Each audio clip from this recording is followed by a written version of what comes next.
Hello, welcome to the January 20th meeting of the Plan and Zoning Commission. Can you hear me? Well, okay, great. I'll read through the commission rules and procedures.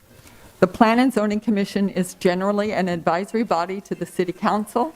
The City Council will hold a public hearing and make the final decision on all matters before the commission other than site plans and subdivision plats, unless denials or conditional approvals thereof are appealed.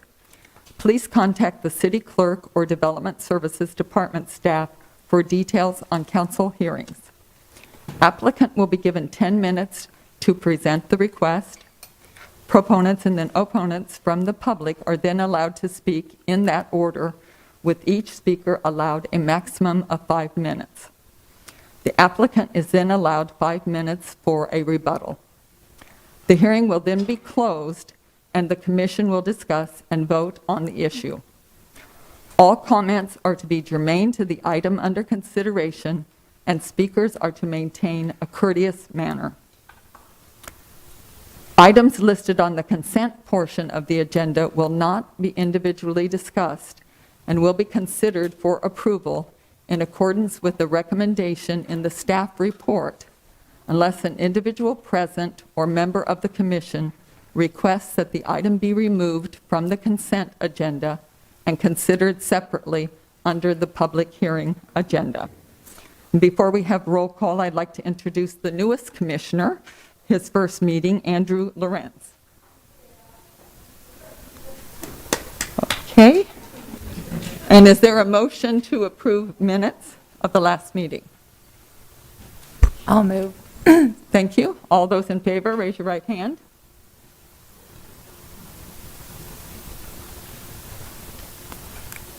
And any abstentions?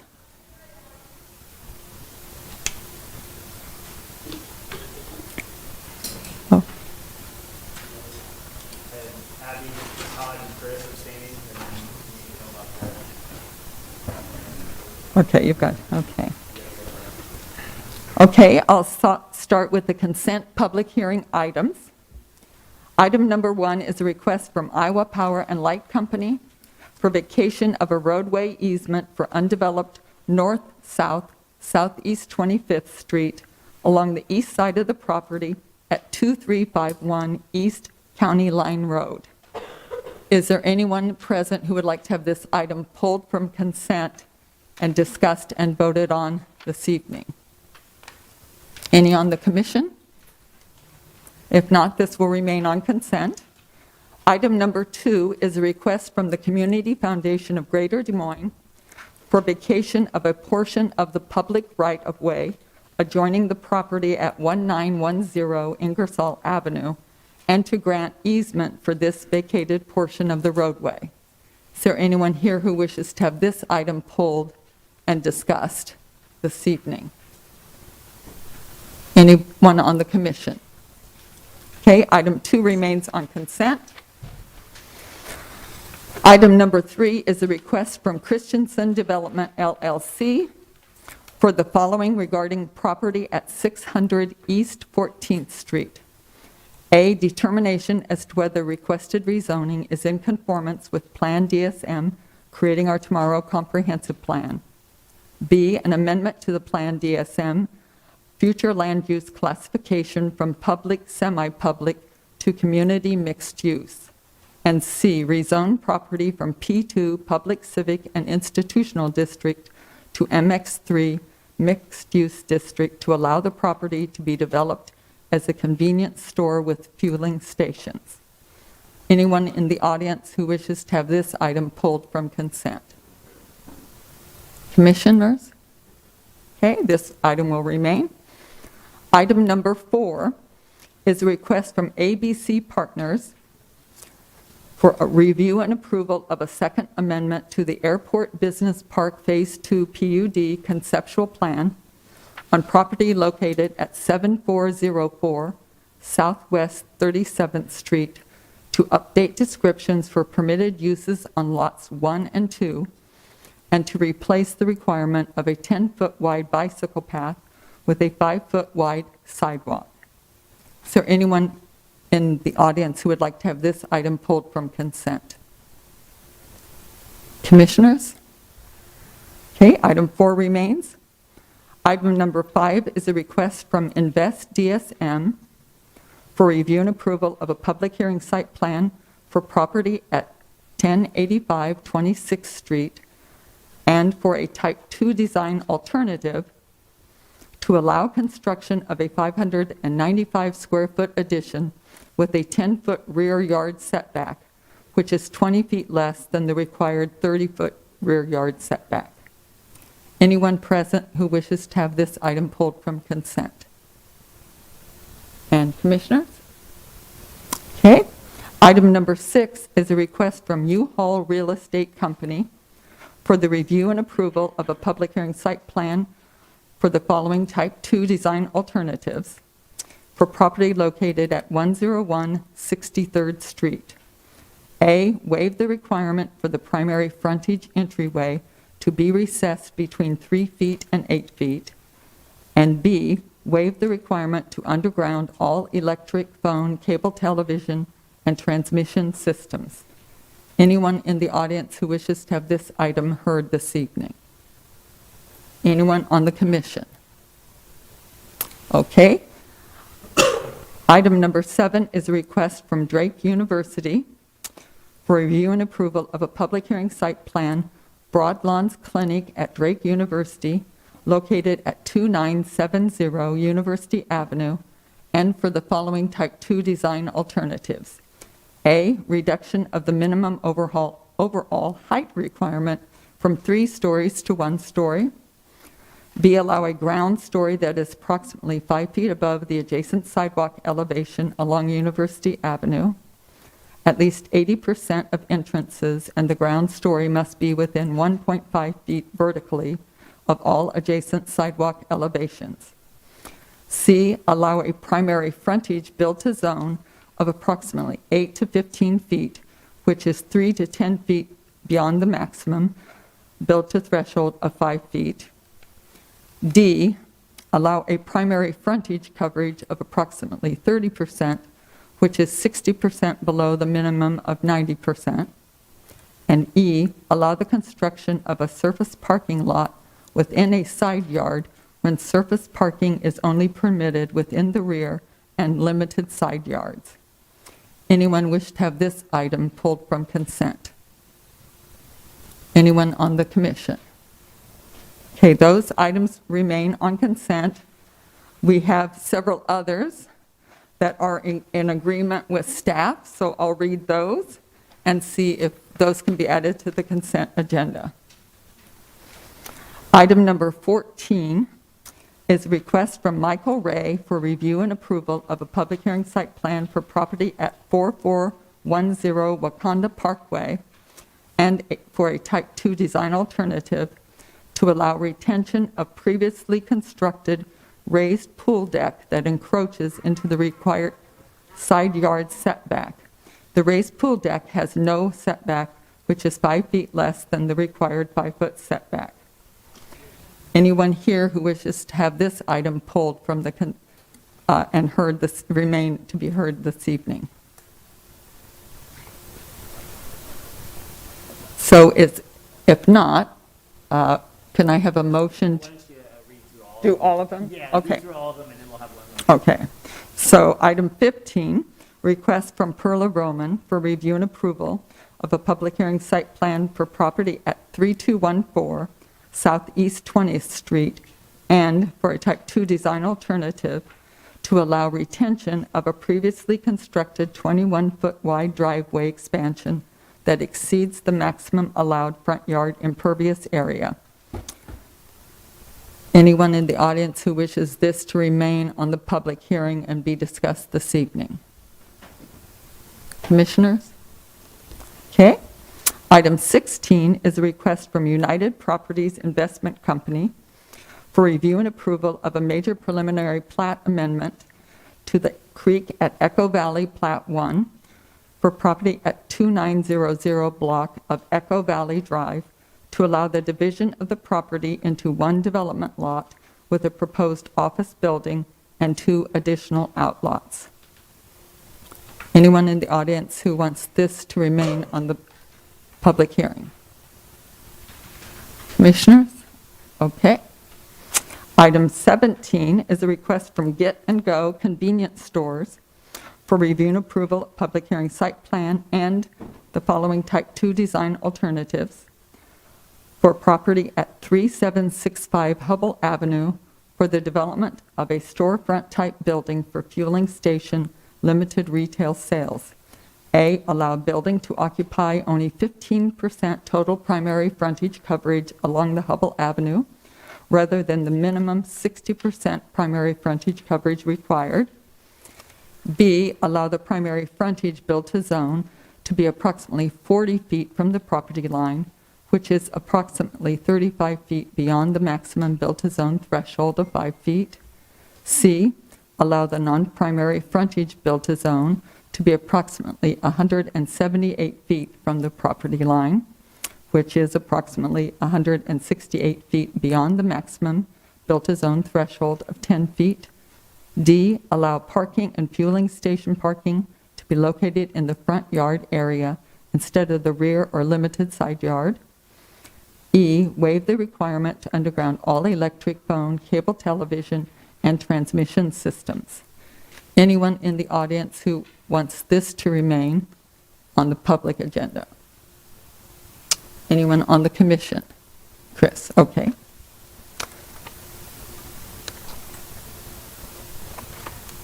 And item 18 is a request from NM Holding LC for review and approval of a public hearing site plan and for the following type 2 design alternatives for property at 6250 Southeast 14th Street for the development of a storefront type building for a car wash.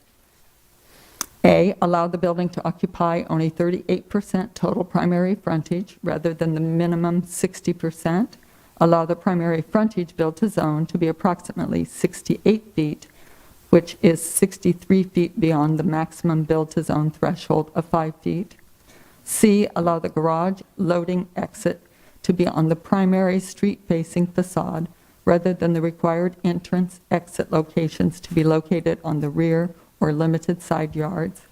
D, allow the maximum overall height of the building to be approximately 31 feet, which exceeds the maximum 18 feet. E, allow waiver of having the first 30 feet of space at the primary frontage be occupied space. And F, allow for transparency on the street-facing facade to be approximately 23% between 2 feet and 8 feet in height, rather than the minimum 65%. Is there anyone in the audience who wishes to have item 8 discussed and heard this evening? And anyone on the commission? Okay. So I'll need a motion to move items 14, 15, 16, and 18 to the consent agenda. Is there a motion? Dory will move that. Okay, thank you. All in favor of the motion to move those to consent, raise your right hand. And Greg?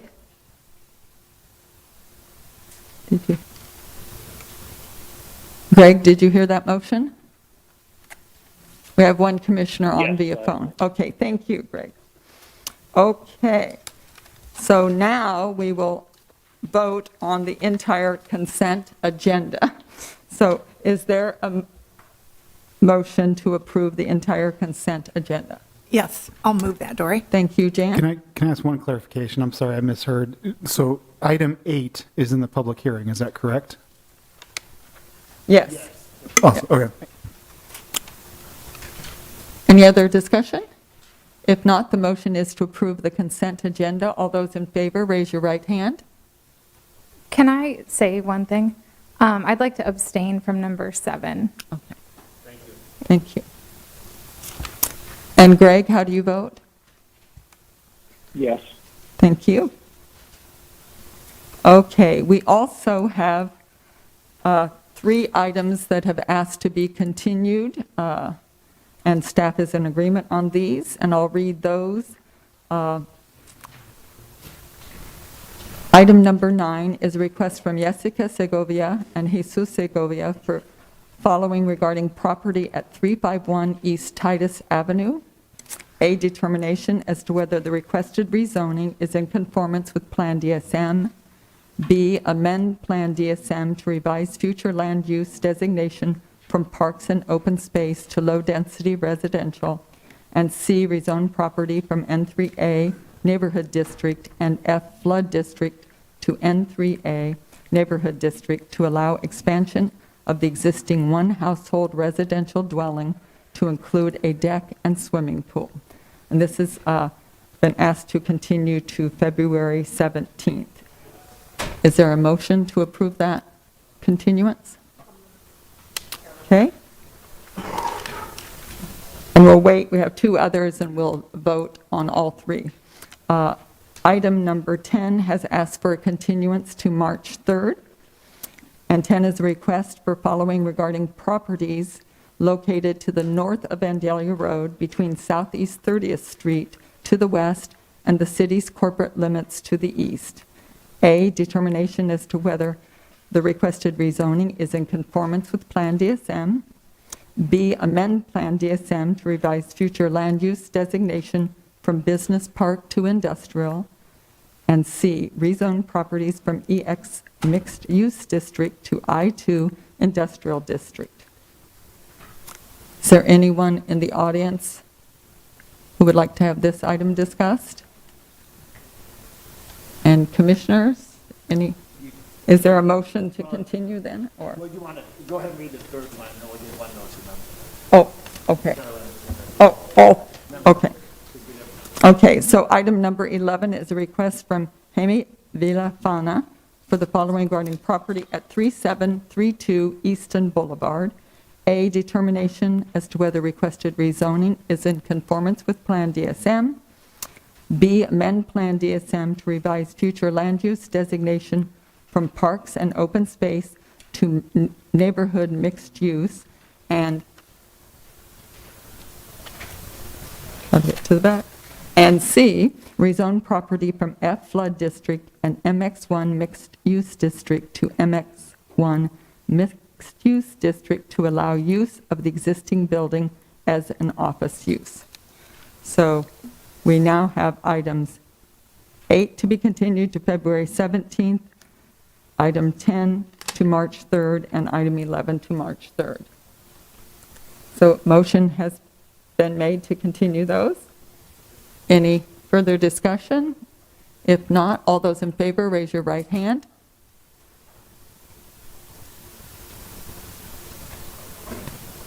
And Greg? Yes. Okay, thank you. So we are now ready for the first item will be item number 8. We'll have 8, 12, and 13 are the remaining items to be heard this evening. Yeah, so if anybody's here in the And audience for 17. any of the other items, they're welcome to leave. 17. So, all right, item number 8 is a request for a determination of whether the proposed Carpenter Urban Renewal Plan is in conformance with Plan DSM Creating Our Tomorrow Plan. In your packet was a copy of the proposed Carpenter Urban Renewal Plan. So it's for an area that's located generally to the east of the Drake University campus. University is here where my cursor is, near the southern portion of the urban renewal plan, and then Forest Avenue is to the north, and then it goes from Martin Luther King Jr., or I guess, Martin Luther King Jr. Parkway at the east to 24th Street or 25th Street to the west. Like I said, the 20-page document was included in the packet that you received prior to this meeting. The plan contains the goals and the objectives of the urban renewal area, and it also contains some maps. And again, the commission tonight is really only charged with determining whether the proposed plan is in conformance with the city's land use plan. And like I said, That's really what the commission's charged with tonight. Staff has found that the proposed plan does comply with the Plan DSM Comprehensive Land Use Plan, so we have recommended approval of it. So are there any questions for me? Naomi Hamlet with the City's Office of Economic Development will be giving a presentation here shortly, so your questions might be better suited for her.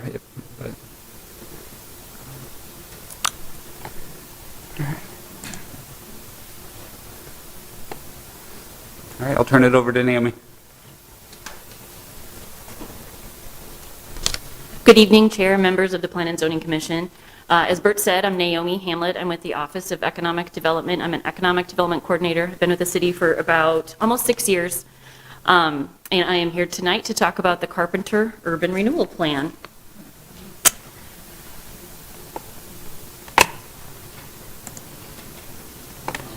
So I thought I'd start with just some very general slides at first. I'm guessing you all know what an urban renewal plan is, but I just thought I'd do a quick review. So what is an urban renewal plan? It is a document that provides long-term plan goals for a specific geographical area. So when we talk about our comprehensive plan, that's the entire city, and when we're talking about an urban renewal plan, it's a very small geographical area. Doesn't take into account nearly as much as the comprehensive plan does.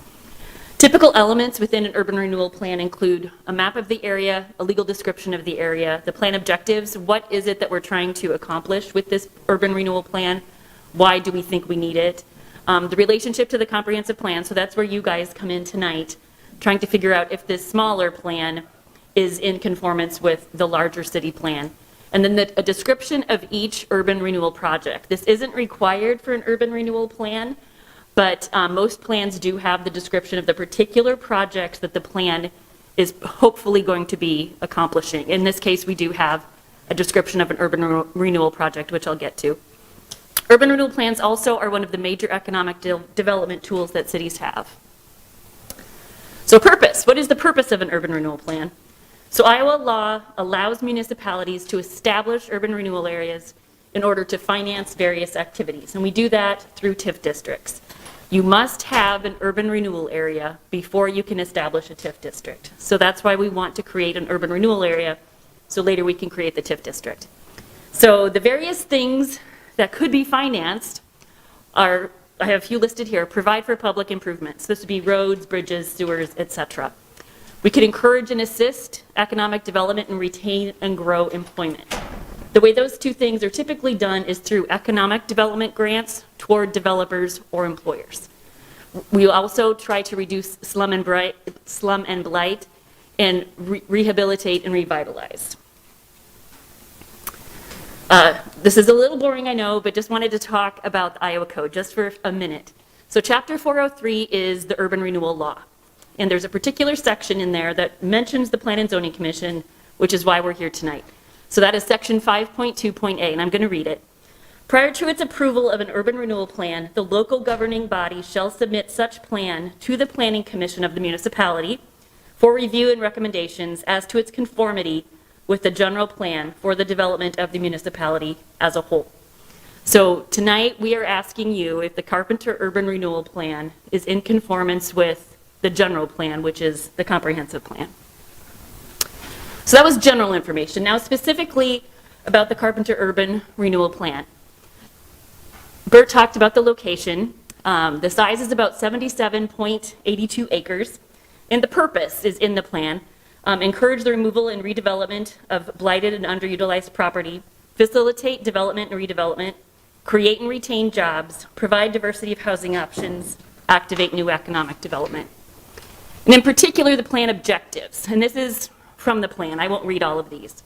But in general, we want to provide an attractive and appealing physical environment, increase retail and commercial offerings, and the employment that comes with that, encourage high quality redevelopment, expand housing opportunities, remove blighted physical conditions, and ensure new development is of high quality and of long-term sustainability. So we have various maps in the urban renewal plan. The zoning map isn't necessarily anything you need to act on tonight, but I know you guys deal with zoning a lot, so I thought I might include that tonight. So we have 8 different zoning districts represented in this urban renewal plan. The MX2, the mixed-use zoning district, 3, of the N districts, 2 of the transitional districts, the RX, P2, the civic and institutional facilities, which is the Drake-owned property mostly, and then PUD. And then we have the future land use. So this is the comprehensive plan land use map. 4 land uses designated, the low-density residential, low-medium-density residential, neighborhood mixed use, and public or semi-public. So this is partially the piece that we're asking for you to look at. You know, is this in conformance, or can it be amended so that it is? And in this case, we aren't looking for any kind of land use designation change. So the description of the urban renewal project, I mentioned this a little bit earlier. So in 2012, the legislature changed the rules a bit, and we have to be more specific when we list urban renewal projects. We used to be able to be relatively general and just say we were going to extend a street, and we didn't really, and talk about the additional improvements around it, traffic lights, trails, those sorts of things. But now we have to be a little more specific. And sometimes with specificity, you get a little too specific, and you have to go back and amend things. So we are seeing a few more amendments because of that. So in this case, we are describing a mixed-use project that we expect to go into this, the TIF district. It's about 108,000 square feet, 98 square feet of that is commercial, with 120 dwelling units. Since we have put this together, the developer came to Urban Design Review Board, and some of those numbers are changed already, of course. But we'll see how we end up, and we may make some slight changes in this before it goes to City Council. We are proposing to use TIF. 90% of the project-generated TIF would go back to the developer for 15 years. Just a quick slide on the timeline. So the review process requires that we set a public hearing, which we did December 21st at Council. State code does not require a neighborhood meeting, but we typically do that with City of Des Moines. Had that meeting last week. The neighborhood was in support of the project. January 19th, just 2 days ago, or yesterday, we had the taxing entities consultation meeting. We had 2 of them show up. Everything went fine. Tonight is the Plan and Zoning Commission meeting, and we intend to take this to City Council February 7th. And this, I know, is beyond the purview of tonight's meeting, but I just thought you might be interested in the actual development project. So I added a few more slides of that. So the TIF district that we're talking about is the entire block.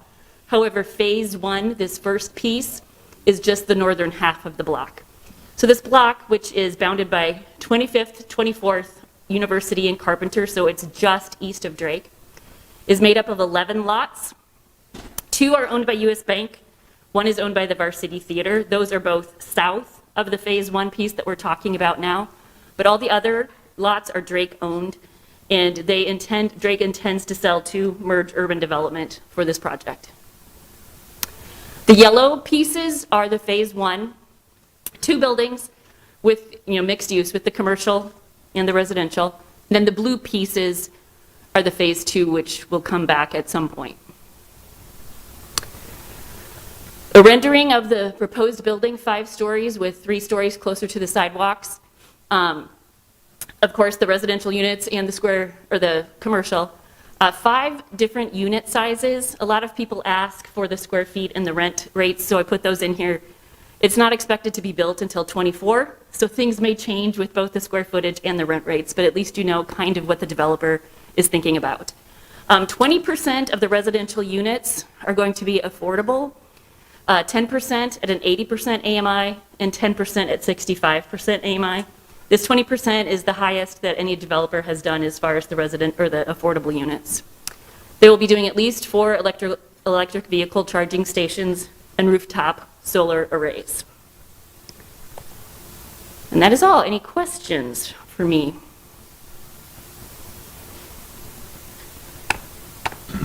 Chris? Or Bert, I guess. What is AMI for this area? Oh, gee. I don't know. I'd have to look that up. Polk County Housing Trust Fund has it on their website. Can someone look it up quick? Polk County Housing Trust Fund has the AMI rates on their website. And then so is this for the entire Carpenter area thing, or just this project? What are we discussing? Just the tonight? one particular project is going to do the 20% of the units at the AMI rates. But we're being asked with respect to conformance to Plan DSM in total? Yes, the carpenter in total? yes. I gave you more information. Those last 3 slides are specifically about that development project, just because it's just interesting to know the project. But yes, the conformance of the urban renewal plan is the plan itself, not particularly that project. Just Oh, got to it. clarify, yeah, that was just, this plan is coming forward, there's something that's kind of pushing it along, but the development project that Naomi shared in and of itself isn't what's before us tonight, isn't the specifics of what you were asked to vote on. It's just more of an FYI because I'm sure everybody's Yes. heard about it in the media and stuff, we just wanted to be open about that. Just trying to connect, yeah. So the urban renewal plan is the tool that allows for the TIF district, which allows for the project. So it's kind of a cascading. And Bert found the AMI information. So AMI for one person in this area is 63.9, so $64,000 per year. Is that right? For Polk County, right? Yep. That's Yep. associated with this. So right, $64,000 for a family of 4. It is, where are we at? So 80% would be 73. So that's you're getting to 90-some thousand. It's below the screen there. Yep, 91,000 for a family of 4 is Yep. AMI.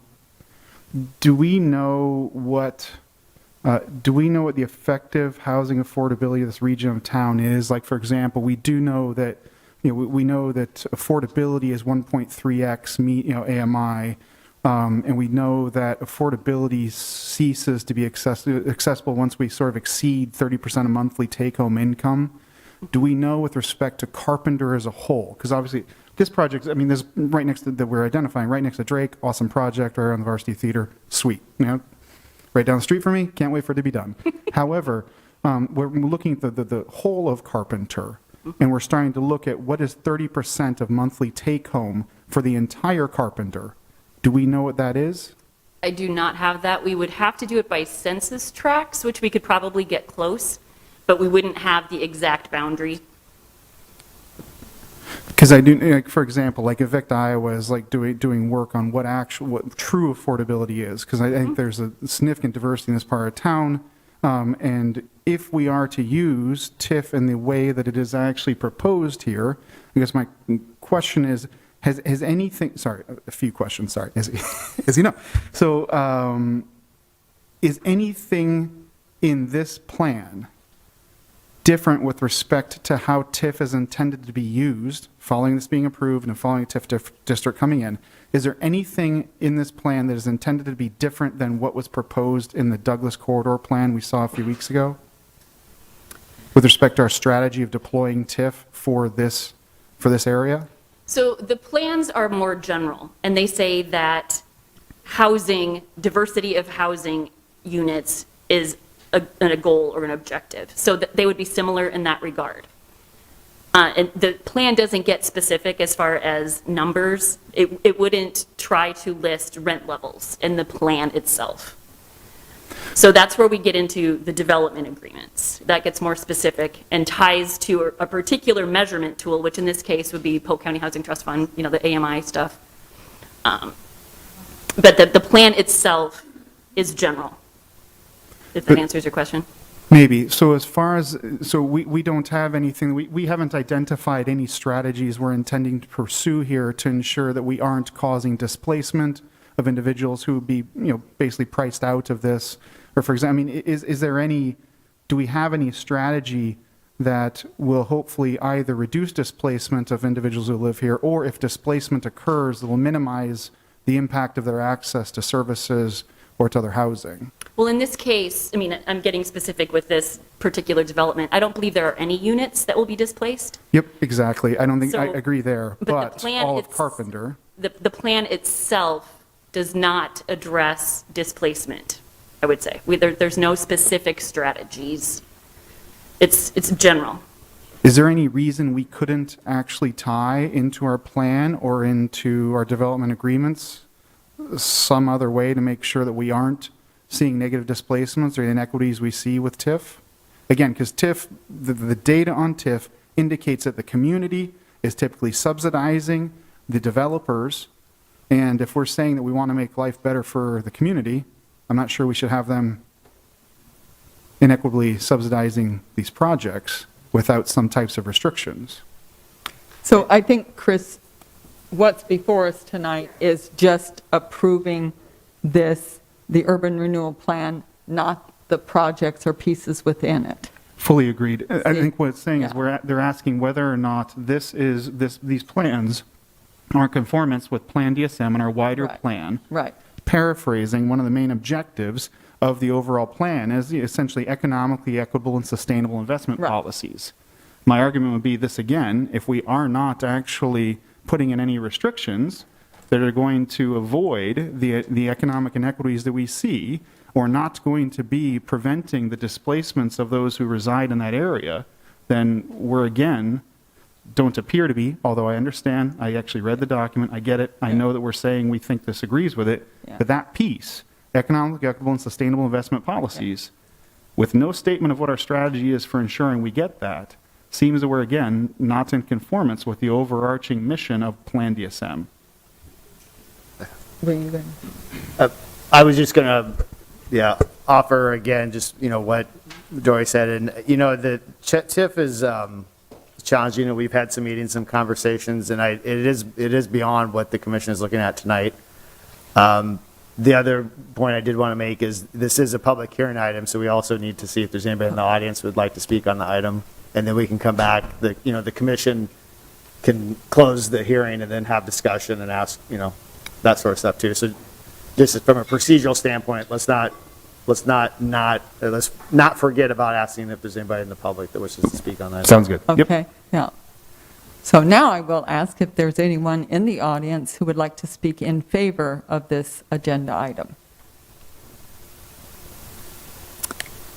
Is there anyone who wishes to speak in opposition to the item? Okay.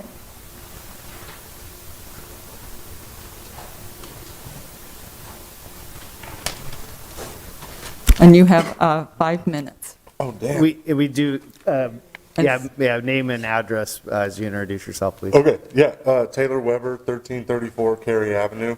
I really appreciate your comments, Chris. I've been attending the city council meetings regularly for quite a while now, watching items like these come through, and an aggressive amount of TIF spending that is just going back to developers and other issues that I think Chris more eloquently pointed out. So I think what I'd like to just do is echo that concern that, yes, maybe that's not on your plates right now on this item, but in my opinion, it could be. You could add direction for how this money will get used and in what manner it gets used. I appreciate the idea that we're trying to provide diversity of housing options and affordability. That's not affordable. It just simply isn't, right? The reality of where we're at as a city is drastically lacking affordable housing, and this area of town is no different. So I appreciate the goal, but there's nothing in here that shows me what the actual action might be to ensure we meet that goal. So again, I would encourage outlining that in there. Another big thing I think is missing in here, unless I didn't see it, is food scarcity, food insecurity. This area of town near campus and this area largely, access to fresh produce, access to affordable meals for families of 4 that are already spending $1,300 on rent according to what's affordable there. Again, just things that I think we have a huge opportunity here to address. I will say plainly, I've disagreed with council as they voted to pass these things and move them through, saying their hands are tied and they can't do a whole lot. So I feel like this is the opportunity to make sure that we are actually doing things that are impacting the city and the residents, and not just developers that I think I heard a number get 90-some% of the TIF money or something that goes back. So again, just encourage and appreciate you guys listening to my comments tonight, but I would encourage you to not pass this as is, to put more stringent language on how you're actually trying to accomplish these things in the community. I think that'd go a long way. So I appreciate your time. Thank you. Anyone else who wishes to speak in opposition?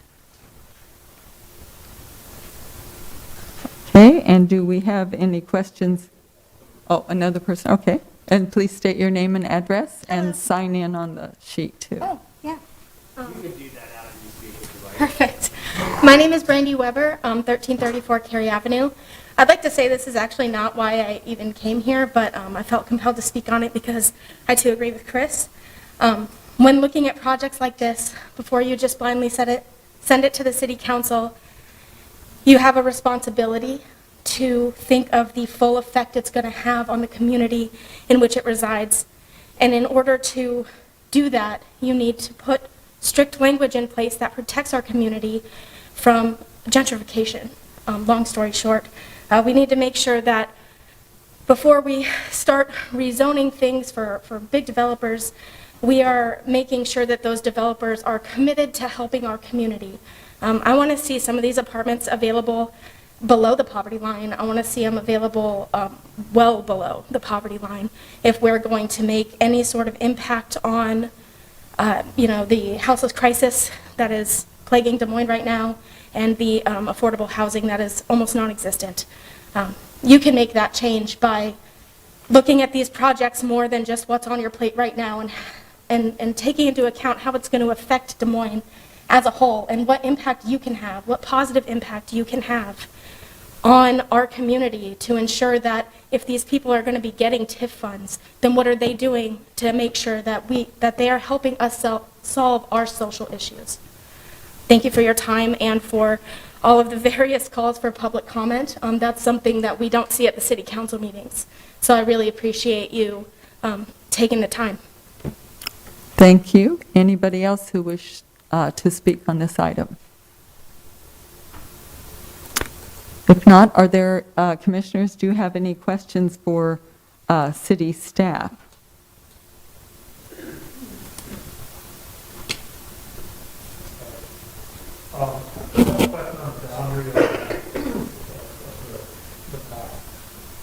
The corner of Fourth, Oh, sorry.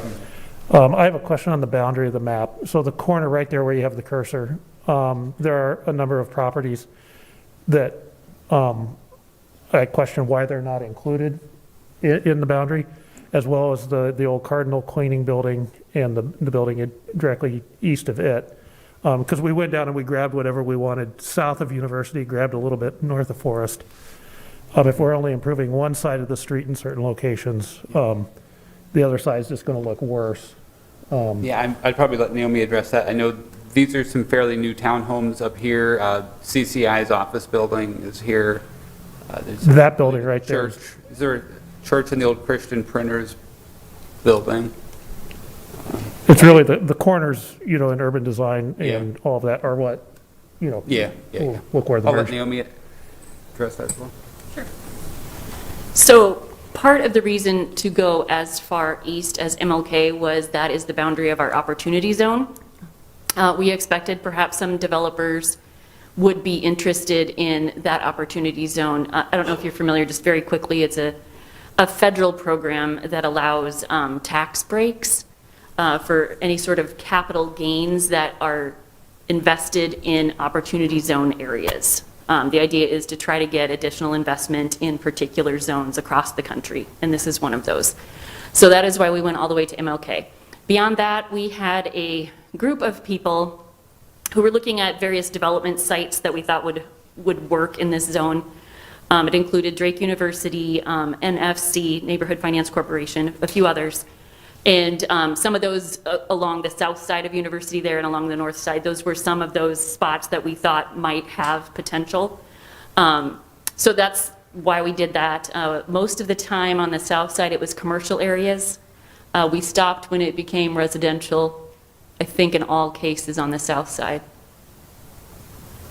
Does that answer the question? Not really. On the northeast corner. So you're wondering why this particularly was not included? Yeah, that and directly west of that. These two particular? Yes. I guess I don't have an exact answer as to why we were keeping it on Carpenter, but then particularly went up for these. We thought those could potentially be some sort of development aspect. These, we just weren't aware of any sort of potential development for those. So Naomi, are you saying that maybe in those cases, because those had been invested in more recently, and now are occupied, that they're, Right. the likelihood of redevelopment there that we'd want to support is probably less. Right, than yes. across, okay. Yes, you said it better than I did, Jason. Thank you. Okay, So those two pieces or 4 pieces that Todd was asking about, if they aren't included in this map, there won't be an opportunity for them to get TIF financing downstream. Correct. Yes, I mean, we could always do another urban renewal plan, but yes, that would be the case. any other questions for staff? If not, we will close the public hearing and have deliberation from the commissioners.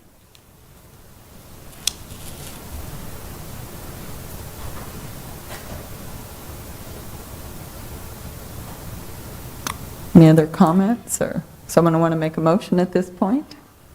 I mean, I guess I would, again, aggressively agree with the commenters who are here this evening that by just saying we're not going to be thinking more strategically about how we actually are going to restrict the use of TIF in these would be very, very helpful. Again, yes, we did have a meeting with the development department. It was identified that we don't have a known. We don't have a circulated strategy for how we are using TIF in a manner that makes this complying with best practice. TIF has existed since 1952, invented in California, and even in the 2010s, California basically said there's certain things that TIF does not work well for, and it's unable to avoid inequities if it's used for those things. I really believe we should be using best practices on that we've learned there, and if we aren't, we aren't in compliance with the objective of the plan, which is, paraphrasing again, economically equitable and sustainable investment policies. So I won't beat a dead horse all night, but because I haven't seen evidence to show that there's anything in opposition to that reality. Chris, respectfully, are we in a position to be able to address that today in this meeting? It's Or asking. is it a different position that we should, or a different group that we should take this to? I mean, I agree. I mean, I'm open to this, but I didn't know it's a problem that we can solve right here, right now. I mean, right now, they're asking us to say, is this in compliance with Des Moines' wider plan? Okay? We can say yes or no. I would argue right now it is not. What is the step from there? I agree that there's a process here that we cannot control the whole process here. Okay. Right now, though, is this, I'm voting no on this because I don't believe it hits that objective, which is, again, how I paraphrased it, but will that change everything? Will that make this plan different? No. But we have to start somewhere. Will? Madam Chair, I think that as I understood the discussion, the parcel or the parcels in question in terms of the project is an unlimited one. And I think that the discussion tonight has indicated more research that's needed in terms of further projects in the area. However, this project is already here before us tonight, which seems like something that will be of benefit to the city as a whole. I would move the adoption of the plan with the proviso that when the city considers other projects in this area and other TIF projects across the city, that more study is researched to address the questions that we're asking right now before the commission and the public. And can I make a clarification, or make sure I'm clear here for what Will's saying? So what Naomi, I think, has presented is saying that we cannot go and get TIF dollars until we approve the district, right? So if we don't approve this thing, can't go get TIF dollars.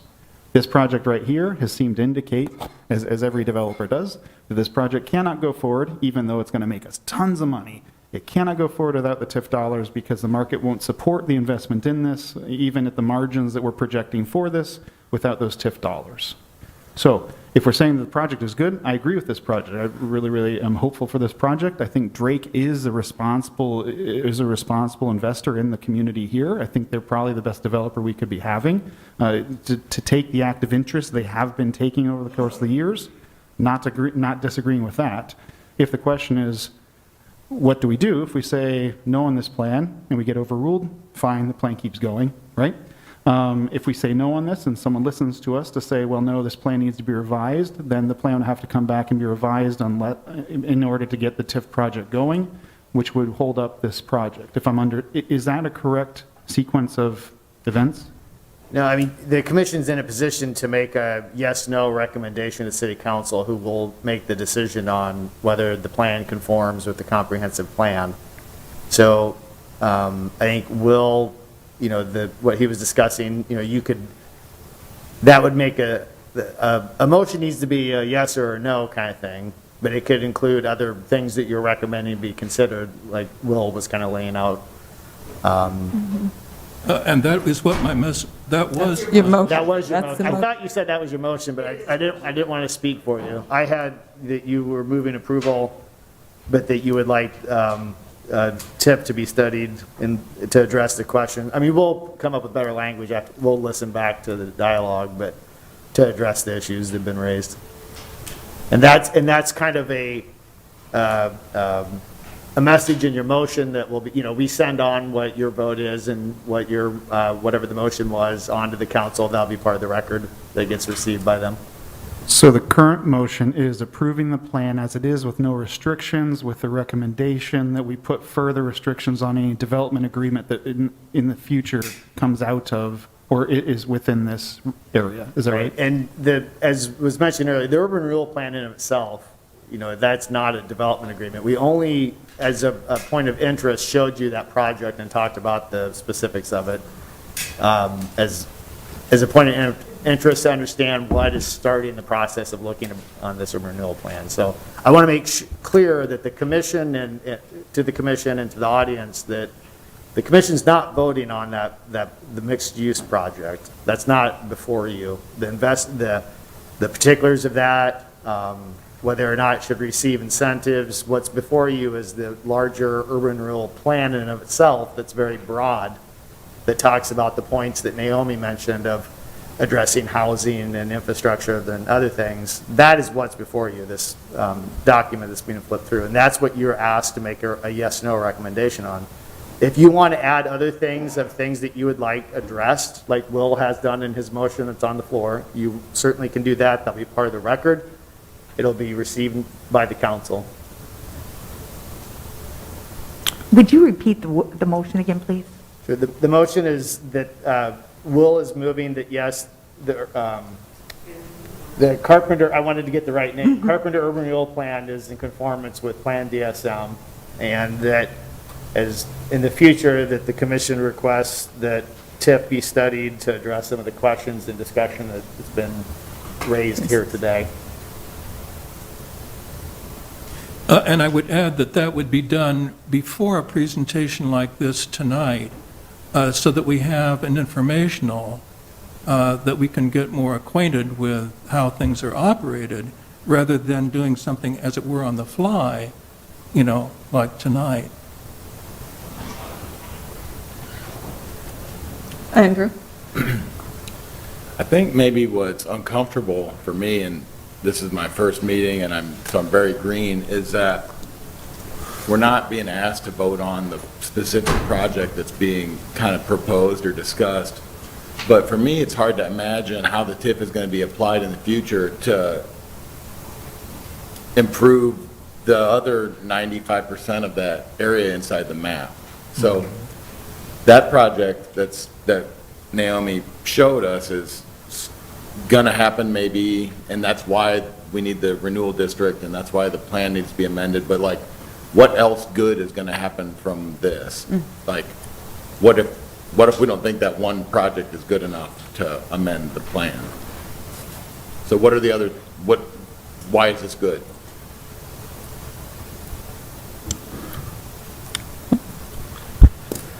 I think that would beg the question of what is good.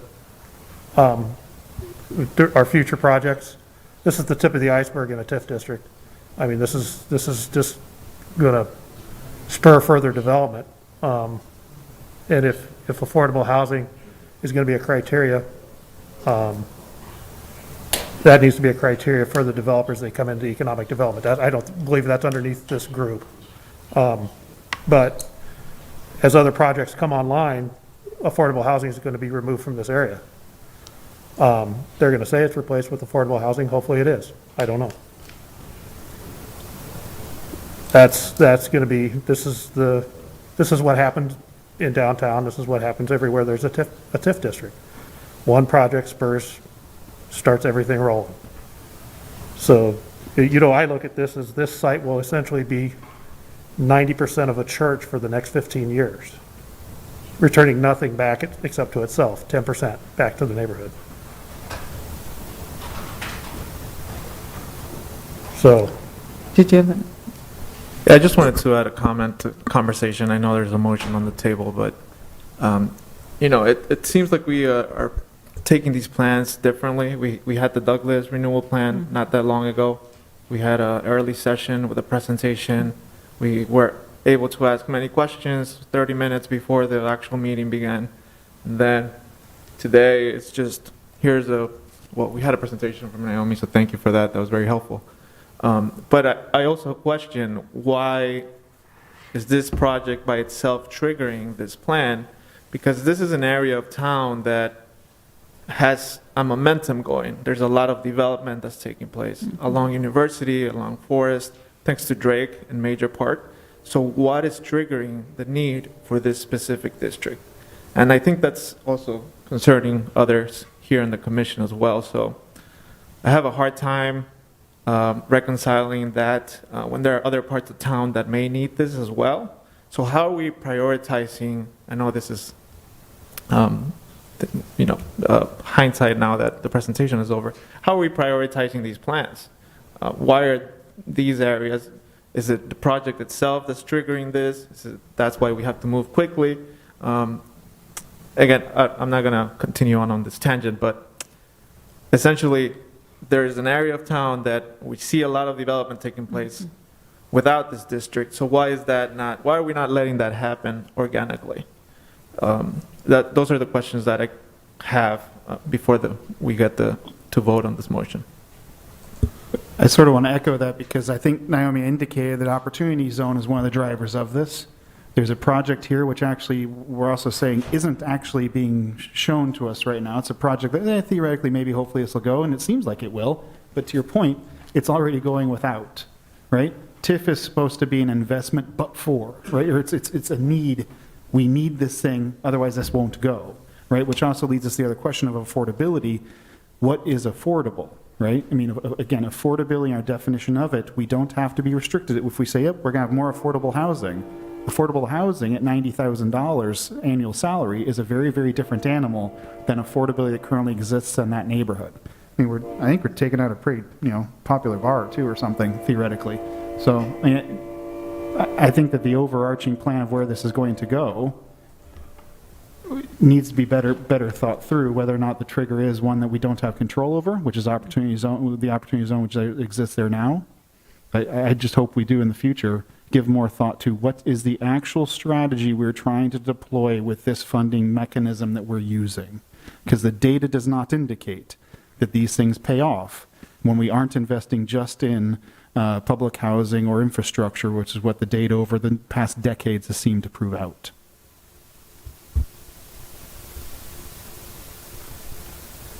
Any other comments or wish to make a friendly amendment to Will's motion?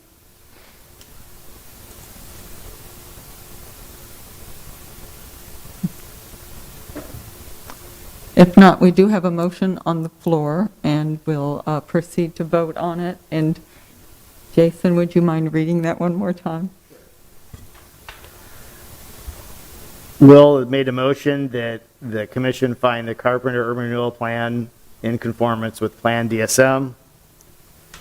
And as part of that motion is requesting that more study be done upon TIF and how it's used, And I also picked up, Will, that you were hoping that that would occur maybe before a next urban renewal plan is presented to the commission.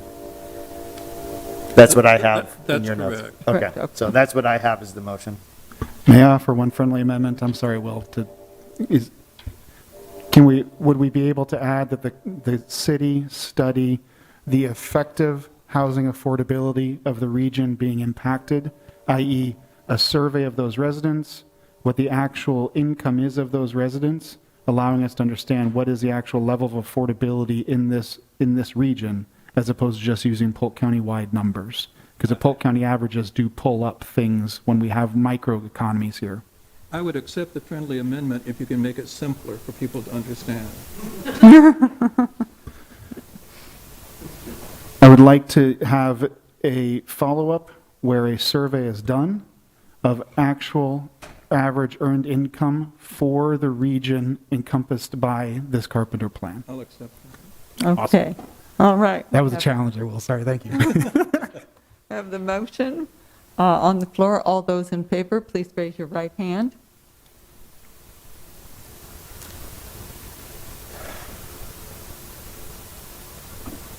Are you getting it? Okay. And Greg, how do you vote?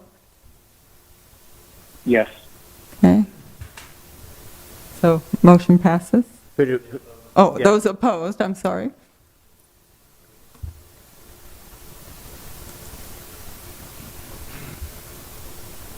Okay, thanks for the discussion.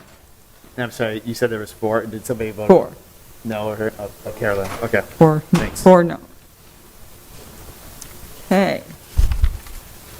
So we are now ready for item number 12. Right. Madam Chair, members of the commission, Bert Ross, planning staff for the city of Des Moines. Item number 12 is a request for a rezoning at 3010 and 3020 Fleur Drive.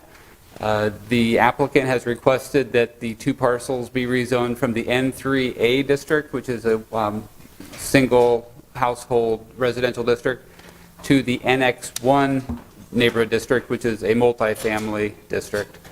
The subject property is located at the northwest corner of Fleur Drive and Willowmere Drive. Like I said, it's comprised of 2 parcels. The northernmost parcel currently contains a single-family house. The blue lines on this map show the current zoning districts, so you can see that the subject property is in an area that's predominantly N3A.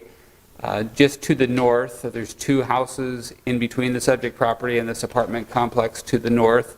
That apartment complex is zoned NX2. And then the Park Fleur condos tower to the south and a little bit to the east of the subject property, that is owned NX3. The NX2 and the NX3 are the more intense multifamily districts. So the NX1 district that's being requested by the developer tonight is the least intense of the multifamily zoning districts. This map here shows the city's comprehensive land use plan. The light yellow is the low-density residential, and then this orangish color is the multifamily residential. And they are requesting that the land use plan be amended for these 2 parcels here. I know that it's shaded here, so it's hard to tell, but currently they're the same shade as yellow as these others in the area. Here's just an aerial that gives you an overall feel of the neighborhood. Again, Fleur is the north-south major roadway. The subject property is this yellow box, and I'm just providing this to give you some context of the density that already exists along Fleur Drive. Just to the north, there are 2 apartment complexes, plus the Druid Hill townhomes, kind of behind the Rollins Mansion. And then here to the south and east, again, is the Park Place on Fleur, the multifamily tower. So I might refer back to this later in the presentation, but it's just kind of giving you an idea that there already is a lot of density on Fleur Drive. Here's the sketch that the applicant submitted with the rezoning application. Ideally, they want the ability to build 3 different row home buildings. This one here where the cursor is would be fronting Fleur Drive. They've proposed another building here along Willowmere, and then they would like to have this one at the rear. But as I get to in the staff recommendation, staff has recommended that this building not be allowed. We believe that any row homes on the property should front a street.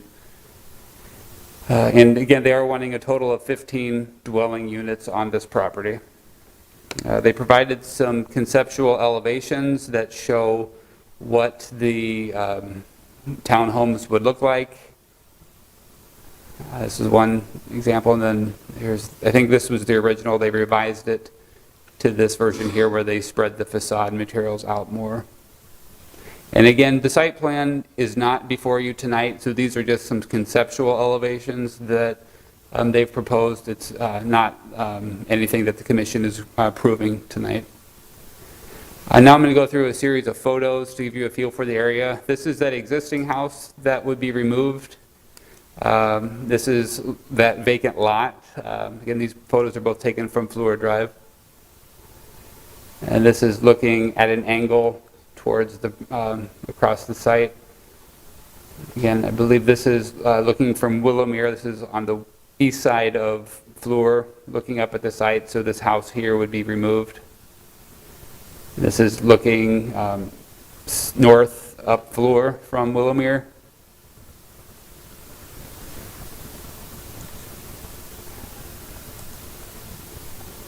And this is taken from Willowmere. So you can see the topography of the land. And this will come into play when if any of the neighbors talk about how putting the 3-story townhomes atop this will make them appear even taller than they are.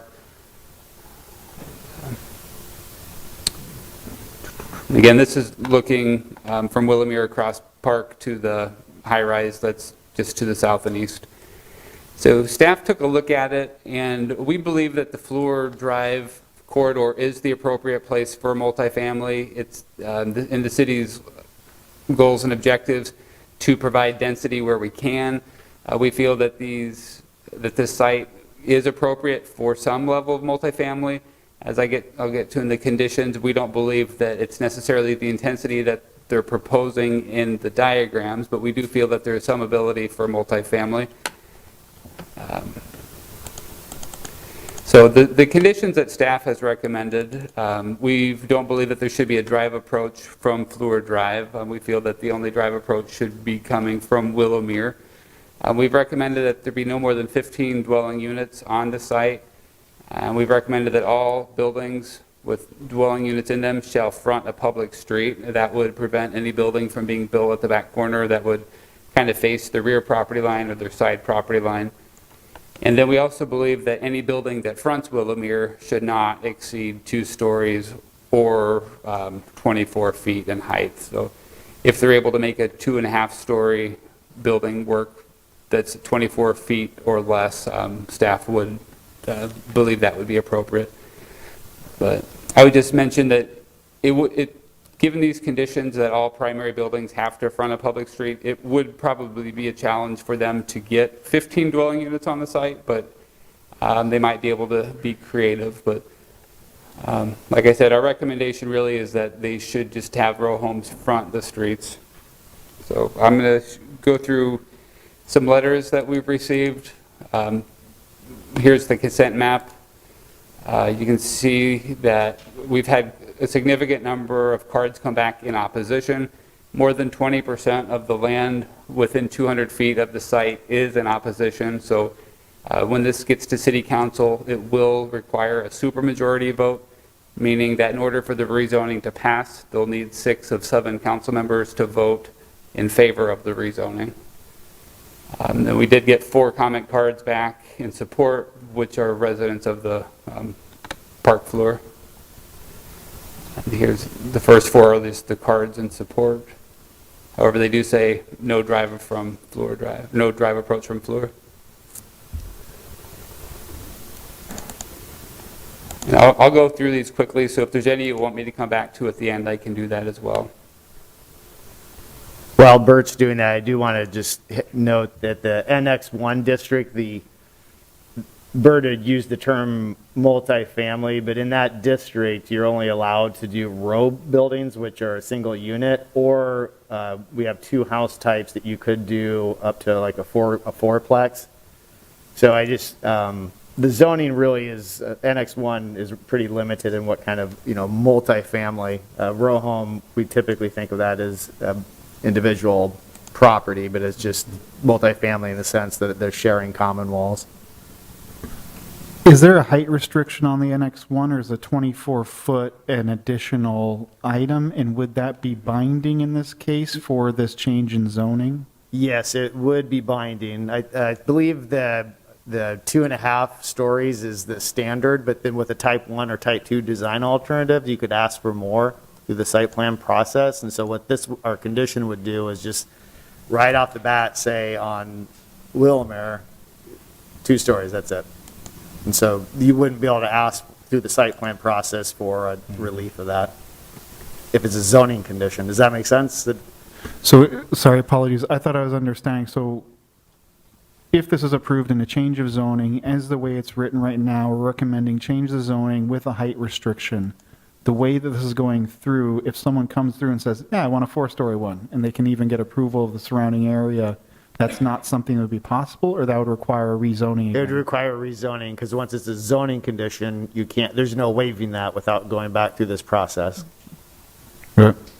So that's the point of having zoning conditions through the zoning process versus leaving it open-ended through the development review process. If there's a specific concern, then it's appropriate to bring those in. Most of the time, we will tell you that we think 135 and the design standards should be left to that process, but there are cases where it's appropriate, and we felt that was here. And I'm very sorry. Is there a height restriction in the NX1 at all? Yes, for a row building, I think it's 2.5 stories. Which is that 36? I can pull those up in a little bit after. Yeah, and I think it's in the body of the staff report, Bert, too, so. Okay. Yeah, so right now, after those 14 cards in opposition, I'm going through some of the emails in opposition that we've received. And here's a letter as well that we've received in opposition.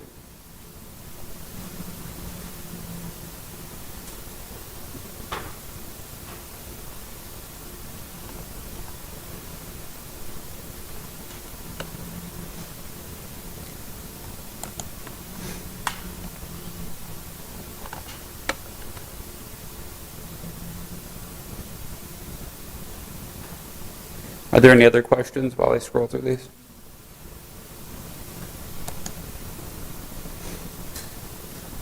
I just saw on one of the comment cards it said something about single-family homes, and you had mentioned there are only certain types allowed. Can you just elaborate a little on that so we can address any of these issues? Sure. Happy to do so. The planning and design ordinance, which is chapter 135, that's where our building forms, the shape and the setback and the height of the buildings and what the building should look like, that's where those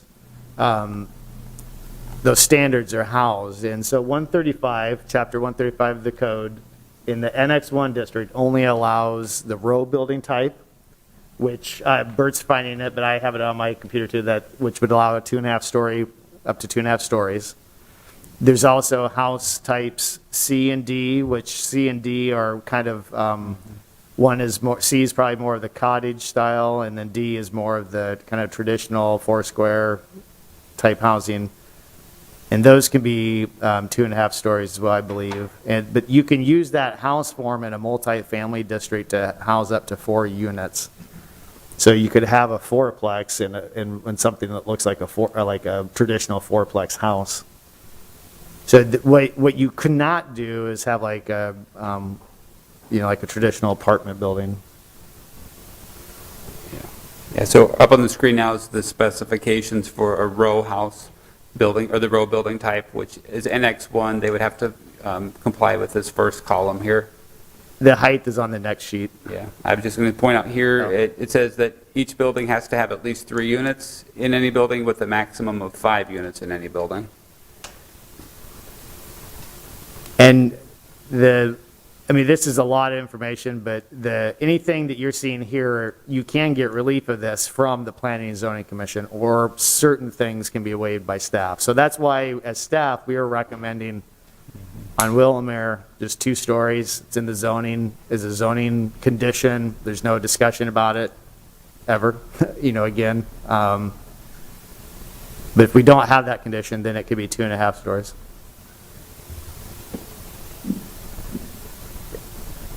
I'm worried that if you limit the height to 24 feet, you're going to preclude any form except for a flat roof. Well, it's an or, I believe. So they can do two stories without a height limit, or if they can figure out a way to, if it's not, if it's 2.5, but they can get into 24, feet. We were trying to avoid just flat out saying 2 stories. So if you feel, I don't know, Bert, if you want to go back to the staff, the conditions. If you think, I mean, we have a lot of meeting ahead of us still. We have the applicant, we have neighbors. So I don't want to go too much further in this, but just know that the intent was for it to be an or, and that we could massage it. I have a question for staff. Do we know how long that vacant property has been sitting there? No, I can look in the assessor webpage and see if I can tell when it was demolished. When and if there was a, I don't know. If there's a house there, it might show up. Mm-hmm.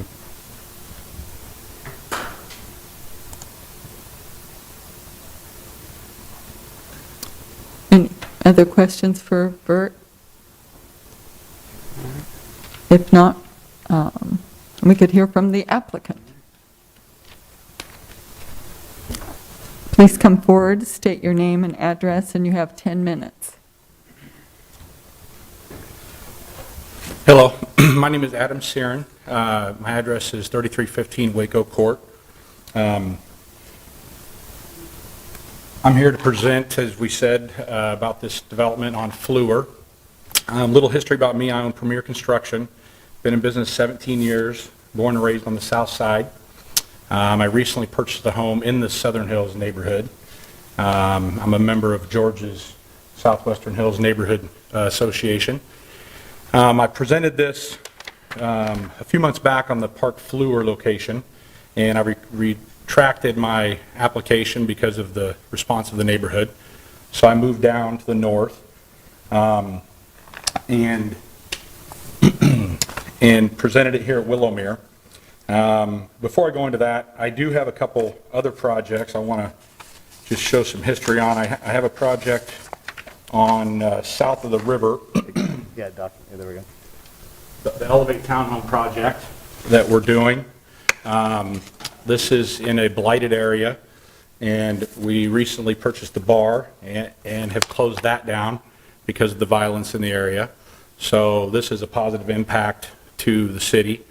And this is, I also have another project on Westover that I'll be in front of you, all of you, here in the next month that I've purchased. And I have a project on Southwest 9th across from McCray Park as well. So I say all this because I'm committed to Des Moines and building in Des Moines. I'm committed to the missing middle housing. I have read the entire book of missing middle housing. So the city of Des Moines wants this density. The city of Des Moines, I worked with Cody through the process of this tax abatement schedule, and he's worked really hard, and the staff has worked really hard at incentivizing this type of housing. We are going to be 57,000 housing units short in the next 20 years, and the city of Des Moines needs to retain the residents. West Des Moines has cornfields everywhere, and there's townhomes everywhere. And I think that the Southern Hills area in particular is an aging community, and they want to stay in the Southern Hills area. And there's really not a lot of options for them to stay here. So this is a need in this area. And with the investment in the soccer stadium, the South of Grays Lake redevelopment plan, we've got over $750 million that's going to be on this southwest side. And I'm here to help contribute to that. I'm not going anywhere.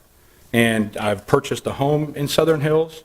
I have the Elevate project, I have property on Southwest 9th, and I have purchased this property to go through the belief of the scope, come alongside of the city, and I believe in what the city wants, and I'm here to, along with staff, I have a great reputation with all the staff, and I enjoy working with the city of Des Moines, I really do. So, talking about the project. We conducted a meeting, and I'll let George talk about the meeting. A couple of the concerns, building's too tall. We do plan to scrape 18 inches of grade off the top of that site. I've worked with Brett Lewis, engineer of the Fleur project. He's been great to work with. He's going to extend the wall, the retaining wall up on the sidewalk to the maximum allowable 4 feet. At my cost, I'm working with Mid-American to move the light pole that's in the middle of the development, because the plan for the Fleur project, it's got a hitch in the sidewalk. The pole is making the sidewalk have a hitch in it, and I don't want that visually from Fleur. I want the wall to be nice and straight, and the fence to be nice and straight, to match Wakanda and the Park Fleur. So I'm working with the Mid-American to move that pole down. And then the building's too tall.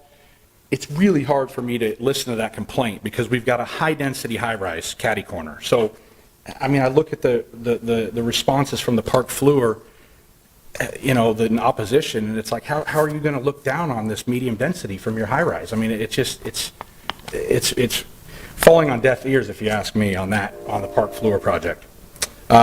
Additional traffic, we have 34,000 vehicle count per day. Some people say this will add 60 vehicles because we've got a 2 parking stall garage and a 2 parking stall driveway. I guess 4 cars per, I'll even give you 60. So I'm going to add 60 to 34,000 per day. So I don't believe this is a big impact from a vehicle standpoint. Snow removal, we'll deal with that with a private snow removal company through the HOA. Stormwater mitigation, Bishop Engineering will take care of all the proper mitigation. Engineering with the city of Des Moines has really ramped up this year, and there's zero compromise on that. So we'll follow all the necessary codes there. And the design of the buildings. So I want to talk about the design of the buildings a little bit. I'm sure we all know about the Pinnacle on Fleur. That is right down the street. So we have, sorry. So this is the Pinnacle on Fleur. Very beautiful building, very beautiful project, 1.2 million with elevators. That's great. If this can happen, I think it's a beautiful project. This is right along the same side of the street, as we all know, the AIB campus. I think we see a theme here. This is a modern architecture, and if you look at I forgot where I saw it, it's not in the comprehensive land use, but somewhere within the city of Des Moines, chapter 135, or somewhere in my research, I found that this corridor is actually labeled a modern architecture in this corridor on Fleur. So I feel my vision for this is to continue with this architecture from Willamere to downtown. So we wipe out all of the single-family homes from Willamere down. This is a future plan. I have not acquired the land to the north. I've talked to the homeowners. So I'm going to jump forward here. So we've got an 8-plex and a 7-plex fronting Fleur. And as you go down, it's the same exact building with the fence to match Wakanda. You have the apartments, and then you have the Pinnacle on Fleur and AIB. This is a major node to the city of Des Moines. This is the gateway to downtown. And the corner of Willamere and Fleur has been overgrown for over 25 years. And I don't know if we've driven down Fleur to see what it looks like currently. It's been cleaned up. And I think the vision for this is something that I would like to see as I drive down Fleur into downtown. And this density is exactly what the missing middle is all about. And the city is incentivizing a 9-year tax abatement for this type of housing. It's a transition between high density downtown to residential. And this cannot be any more missing middle than what the city is trying to incentivize with their abatement schedule. So I want to talk about the city's recommendation on the primary street. I can agree to everything. The two-story on Willowmere, I can adjust the plans. Fleur Drive approach, I've already taken it out. The primary buildings facing a public street, I have an issue with. I mean, with the land acquisition and the rising cost to build, 11 units is just, it's not, I can't pencil it out with 11 units. And with the future development of this, you can see if I acquire the property to the north and you put that restriction in place, I've got an acre of green space behind that frontage. It just doesn't make sense to not force me to face a public street, because I can only get one 7-plex on the property to the north. So if we look at that property, would we have a different restriction based upon the rezoning of that moving forward would be my question. So in this application, I feel that the secondary structure should be allowable because of the future use of this and the density. Annex 1 density is 17 units per acre allowable, and I am proposing 15 units per acre. So the density is allowed, and I just asked relief from this staff on the staff not facing a public street.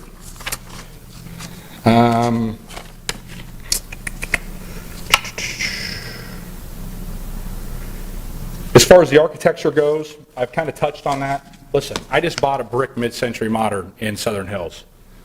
All brick. I'm remodeling it right now. Mid-century modern. Every piece of furniture is going to be mid-century modern. So I get it. But my vision for this corridor is that of the where the vision is going. I've got the same architect as the Pinnacle on Fleur. So, and the buildings are similar in design and consistent, even with the AIB campus, as we drive down Fleur Drive.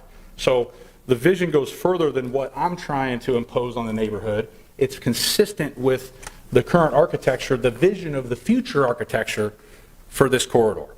So I just ask that we go with the staff recommendation of this rezoning and allow this to pass to the next one. Thank you. Okay, thank you.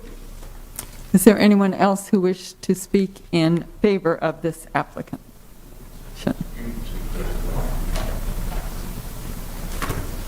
And you have 5 minutes. Please state your name and address. Hi, my name is Matt Morrow. I'm a broker owner of Remax Concepts in town, and we grew up on the south side in this area, and we represent a lot of families in this area. To speak to Adam's point earlier about that baby boomer generation and even the Gen X generation that have lived in this neighborhood for 30, 40, some even 50 years, they have these 2 stories, and we have this need for this. There are currently 4 homes, townhomes, condominiums on the market on the southwest side of Des Moines, you know, as compared to 88 in West Des Moines. I know I'm taking a small subsection of Des Moines versus a large section of West Des Moines. There were 49 sales in the last 390 days or so. It's nearly not enough. We all know we're in a low inventory market, but what's being lost here is that the 60-plus generation that have raised their families with these 4-bedroom, 2 stories, and there are a lot of them in this area that want to stay in the area, have no options or very limited options. A lot of the townhomes that are available, like the Hubble ones on Wakanda, they're very high priced. You look at the Park Fleur ones, you know, I know they have a lot of amenities, but you're paying $700 to $1,100 to $1,400 just in homeowners association dues alone. So it doesn't make it affordable for these people that want to sell their family 2 stories, get into something affordable, more maintenance free, but still enjoy the areas that they have raised their families in. I think you guys have done a great job of Fleur Drive, and people want to be close to Grays Lake and what we've done with Waterworks and close to the airport, close commute to downtown, but the options are very limited. There is a need for this, and I wish we could do more than the 15 units. I hope he does get the northern corridor to do more. Again, that's really all I have. The last point that I will make is that when these people do sell their 2 stories, you're going to have younger families moving into them. The neighborhood needs it. The cycle of a neighborhood goes from the new and the vibrant with the kids, and then it starts to cycle out. And this area is dangerously close to cycling out. There aren't a lot of kids like there used to be, like we were growing up in that neighborhood. So what's next? Now you see a dilapidated or a neighborhood that stops thriving, and then we get to a point to where we're in need of a gentrification.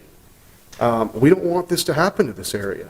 We need young families moving into these two-stories, but it starts with the owners of the two stories having somewhere to live because they do not want to move off the south side. Thanks for listening to me, and I'm just kind of speaking as to the real estate market and the need for this. And again, thank you. Thank you.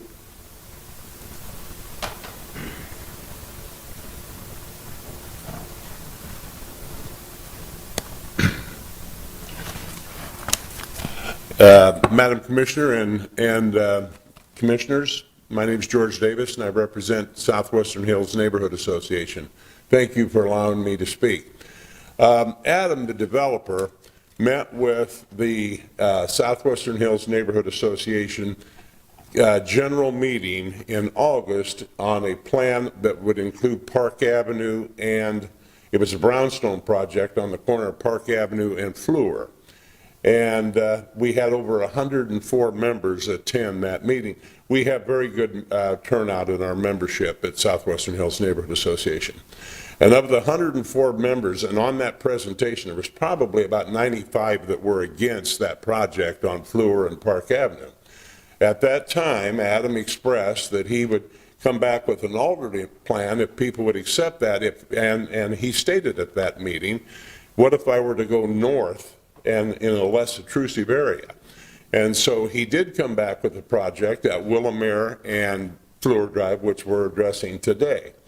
And we had a board meeting, 10 members on our board Adam met with, and we supported the project as a 10-member board.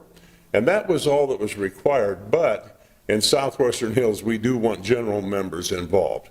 So we called a general membership meeting, and we had that meeting, and we had 54 people attend that meeting. And the minutes are on our website, but we had 54 people attend that meeting. And of the 54 people, there were 6 people that attended that meeting that were in the 300 or the 200-foot area that are required to be there. Is it 200 feet or 300 feet? Anyway, there were 6 people there. And Adam went through the total process, the financing, what would be impacted, talked about snow removal, height of buildings. Everything was brought out. And it was kind of an open discussion meeting. It went about 2 hours. And at the end of the meeting, of the 6 people that were there from the 300-foot area or the 200-foot required area, there was a 3-2 vote against, but 3-2. So at that time, it was a wash. And of the people that were left from that, we always take a straw vote, and it was too close to call, for and against. It was about 20-20 or something like that. But you must remember, in this type of meeting, a lot of people that come to these meetings are going to be against the project because they're individual homeowners around the area. So I was surprised that we had that kind of support, which I thought was very good. I can tell you that in meeting with the developer, Adam, that he does have his ducks in a row. And he's very open and honest with the community and with the neighborhood in the proposals that he has come up with. In fact, our neighborhood association, I should say our board, we disagree with the city's recommendation as far as no entry or exit on Fleur Drive from that project. And right now, the only exit and entrance is going to be onto Willamere and then onto Fleur. And we thought it would be a better concept to have the entrance and exit on Fleur Drive.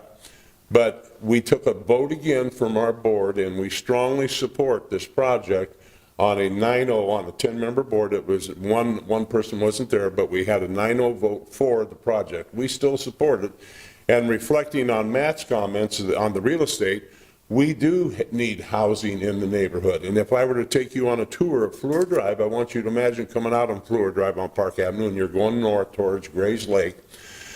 There's very little housing on the west side of the street. Most of it is multi-housing projects already there. And so to restrict, I think, would really hurt the area as far as we move forward on this.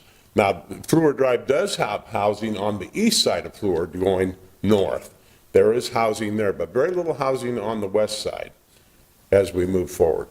And we addressed every comment at the meeting. Like I said earlier, he was very open. Every comment was addressed. And, I mean, it was from the wildlife, the birds, even had a comment on the past thing. I had an email, what's he going to do with the snow with this project? How would he get the snow removal and where would it go? Because I was wondering how I was going to get it out of my individual driveway. But anyway, he addressed every question, and we, as a board, still support the project 100%. George, your time is up here, if you could summarize. It went that fast? I know, it did, didn't it? Thank you very much. Thank you. Thank you very much. Is there anyone else present who wishes to speak in favor of the applicant? Please come forward, state your name and address, and sign the sheet.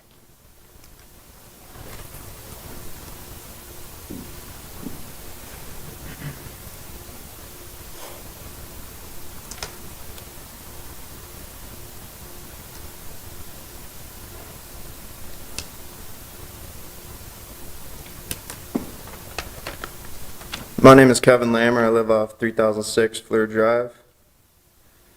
And it is a great location. I live directly north off 3006. So if you look at the diagram here, let's see, this would be my property right here. And experiencing my time living there as far as traffic goes, heading from north to south, turning into my lane isn't anything I've had a problem with. And I'm not the best driver myself. So you just have to put a signal on and make it work. As far as getting out of my driveway, I just wait for a red light on park. Not a huge issue. I know that's just a small topic of the conversation tonight, but that's something I wanted to touch on first. Second off, the only reason that in this particular application it's not stretched up to my property as well, only reason being is because Adam and myself have not come up with the correct terms financially between him and I. Otherwise, I would very well be on the application as well. Other than that, I don't have any huge concerns. I emphasize, genuinely understand the concerns of the neighbors that are in this area. Totally understand that. And other than having, understanding of that myself, I have no concerns myself, and I'm in support of it myself. Okay, thank you. Anyone else who wishes to speak in support? If not, is there anyone who wishes to speak in opposition? And again, each speaker has 5 minutes. If Tim, come forward. Please state your name and address, and then after you're done speaking, sign the sheet. Madam Chair and members of the Commission, I'm Tim Hickman. I live at 2222 Willamere Drive, immediately west of the proposed project.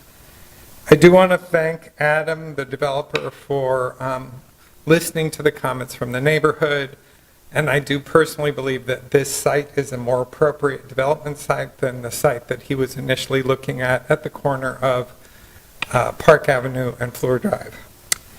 My concerns, I would like to refer the commission members to the current zoning. So we are currently N3A zoning, which is stated as intended to preserve the style and character of residential neighborhoods developed predominantly during the 1950s, 60s, and 70s. The south side is unique in that it offers some of the best examples of 1950s architecture in the city of Des Moines. And this particular neighborhood does have some great examples of single-family residences that you can't find in other parts of the city. I think city comments are greatly appreciated because the biggest challenge to our street would be a project that presents an inappropriate scale to our neighborhood. My concern about city comments, I believe the current comments are that the buildings that front Willamere Drive be limited in height. My concern is if there's no limitation to how close the building that fronts Fleur Drive could come to Willamere, we still could have a site that's approximately 10 feet higher than the street with a 3-story building that could come quite close to Willamere Drive at the corner.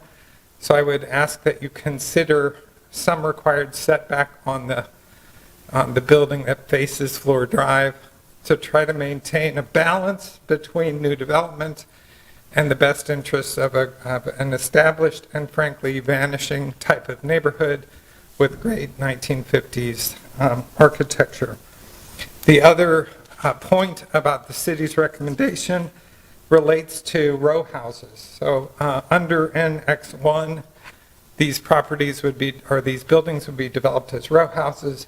If you look into the specifics in the zoning ordinance, those are required to have sidewalk on the public frontage.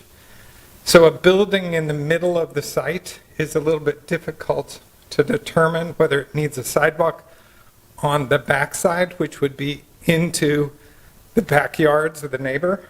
And so I think city's comments really are to try to protect the nature and privacy of the other occupants of the neighborhood. So an internal building, I think, would be challenging for our neighborhood, but also challenging for the development of those to comply with the zoning ordinance. So I ask you to consider that in your recommendations tonight. Thank you. Thank you. Anybody else who wishes to speak in opposition? Come forward, state your name and address. My name is Laura Coyle. Pronouns are she, her. I live at 3109 Park Plaza Drive, which is about, there's about 4 properties between my house and the proposed area.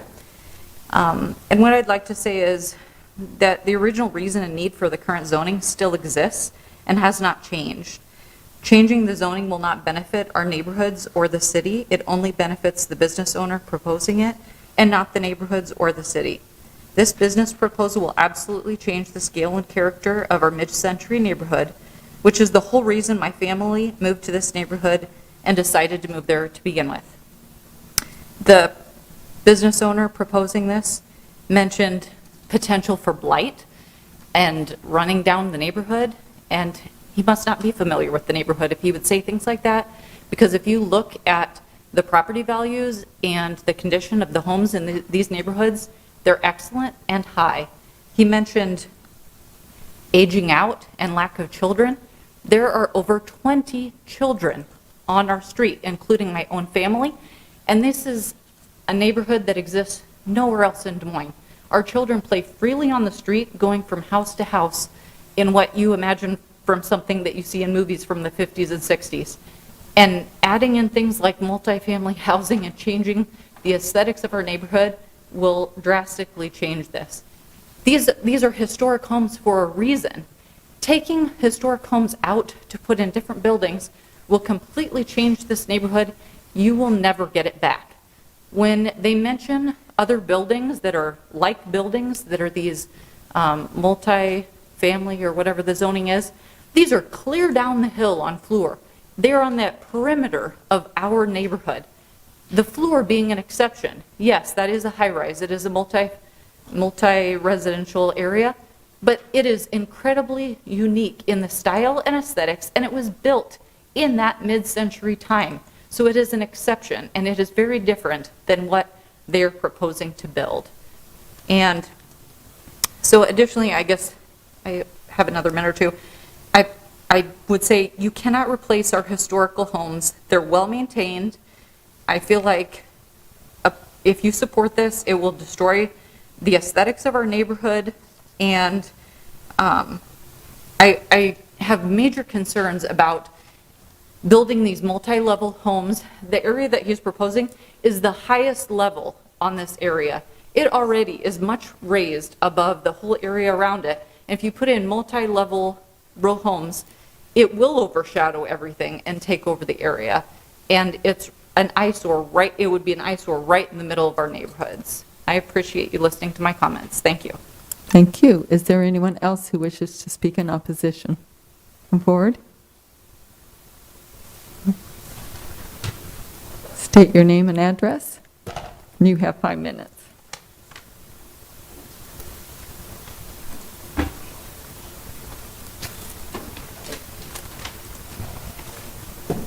I'm Frank Vaya. I live at 2222 Willamette Drive, and I wore this for some empathy. I had several points I wanted to bring up, but they've already been brought up. The one that I am most concerned about is the increased traffic that is going to go down Willamette Drive towards Southwest 23rd. At the corner, at the end of Southwest 23rd is Brody School. And I am concerned that the kids who go walk to school, the transporters, all the cars that pick up the kids who go to school, I'm concerned that a project like this with increased X number of vehicles, having that way just to access to go west, is going to be a danger to our neighborhood. And I am opposed to that. Well, we lived in our house for 22 years, and I'm proud of our neighborhood, and I welcome children, and I welcome the safety, and I feel very good about what we created there, and I would like that to continue. I'm not opposed to development. I'm opposed to increasing the risks of the safety of our kids in the neighborhood. Thank you. Thank you. Is there anyone else who wishes to speak in opposition? Please come forward.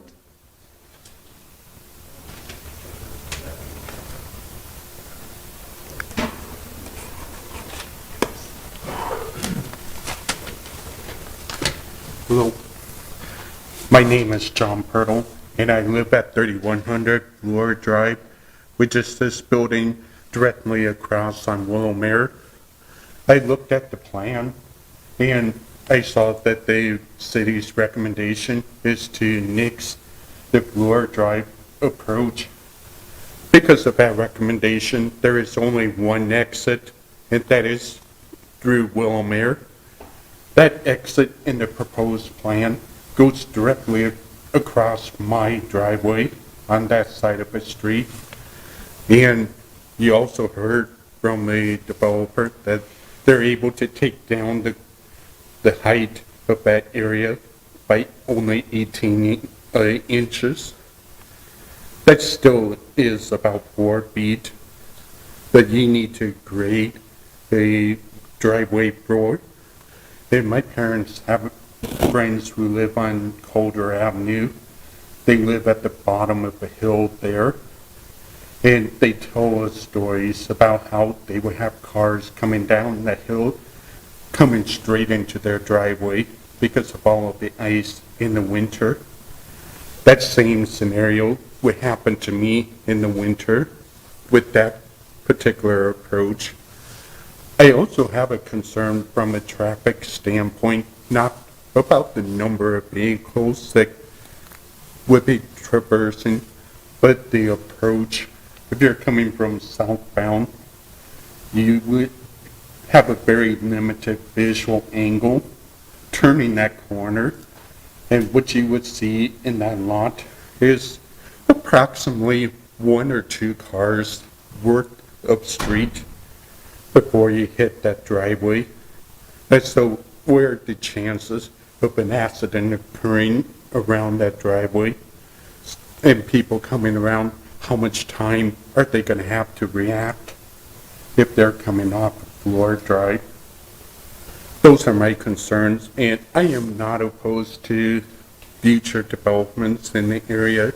I applaud the developer for taking the time and effort to improve our city. I just don't think this is the correct approach for right now. Thank you. Thank you. Anyone else who wishes to come forward? Please come forward.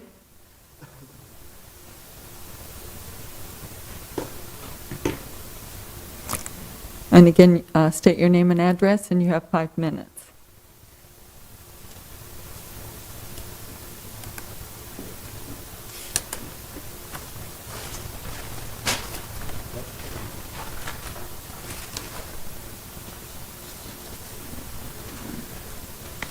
Hello, thank you. My name is Tony Gardner. I live at 2118 Willamere Drive, directly south, next door to John here. In 2006, Joe Henry showed me 2118 Willamere Drive, and knowing this area was rooted in the core values and principles I was used to from being a lifelong Southside resident, this home purchase felt perfect. In the past 16 years, I have witnessed at least a dozen vehicle accidents on Willamere and Fleur, countless flooding events, and hundreds upon hundreds of students walking along Willamere before and after classes at Brody. I have lost count of the number of people I have personally dug out after being stuck in the snow while crossing the Willamere-Fleur intersection. As a matter of fact, just this past weekend, after plows went down Fleur Drive, us Willamere residents had zero access. If we can show that. Us Willamere residents had zero access to Fleur Drive. Snowplows had built a 2-foot impenetrable wall of snow, and for 36 hours it was impassable. And this happens multiple times every single year. In our neighborhood, even a small downburst of rain causes localized flooding. Sandbags at the bottom of Willamere have been in place for years. In fact, WHO TV came to my home in 2019 to discuss the flooding issues in our neighborhood. WHO wrote, in a video Gardner shared with WHO TV, water splashes and runs off Fleur Drive into the neighborhood below.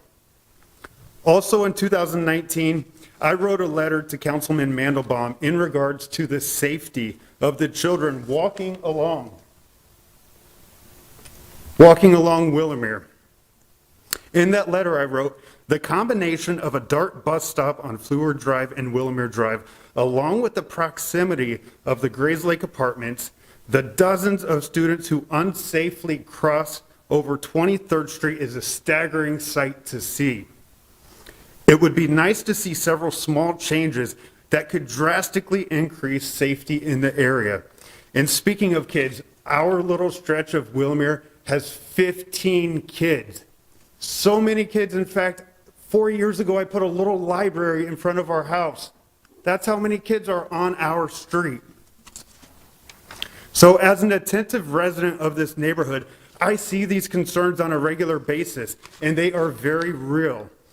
To add high-density homes to an area that already has legitimate infrastructure and, more importantly, legitimate safety concerns would be negligent. It would also be very irresponsible to rezone the development to the NX1 zone in general. I understand the planned DSM goals for the future, but that shouldn't mean bending the rules and compromising our values to achieve that goal. I don't need to tell you the codes, but Municipal Code 134.3 states NX1 allows 5 to 8 homes per lot. This developer proposes 10 lots alone on the 3020 Fleur lot. Code 135.2 states only allows for row homes of 2.5 stories, and this developer is still proposing 3. Now, N3A zoning protects the character of existing neighborhoods. And aside from the blatant disregard for the NX1 zoning, the design itself has several major flaws. There is no plan for waste removal. There is not adequate space for emergency vehicles. There is no additional space to plow snow without it running into the properties to the west, and this was never discussed. And there is zero space for overflow parking should residents have guests. In terms of traffic, we only have 12 homes on Willamere. Adding 60 cars to Fleur Drive may not seem like a big idea, but those 60 cars are going onto Willamere, more than doubling the density that we already have. You have about 30 seconds here to wind it up. Okay. And most noticeably, the 4-unit building facing west sits directly on top of the large oak tree the developer has so proudly referenced in his logos and promises the residents he will keep. However, in the plans, it is not possible.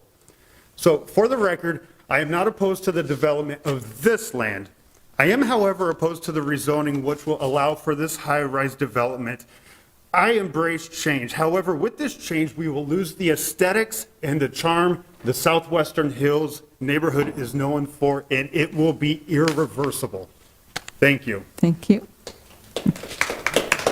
Anyone else who wishes to speak in opposition? Please come forward. Please state your name and address, and you have 5 minutes.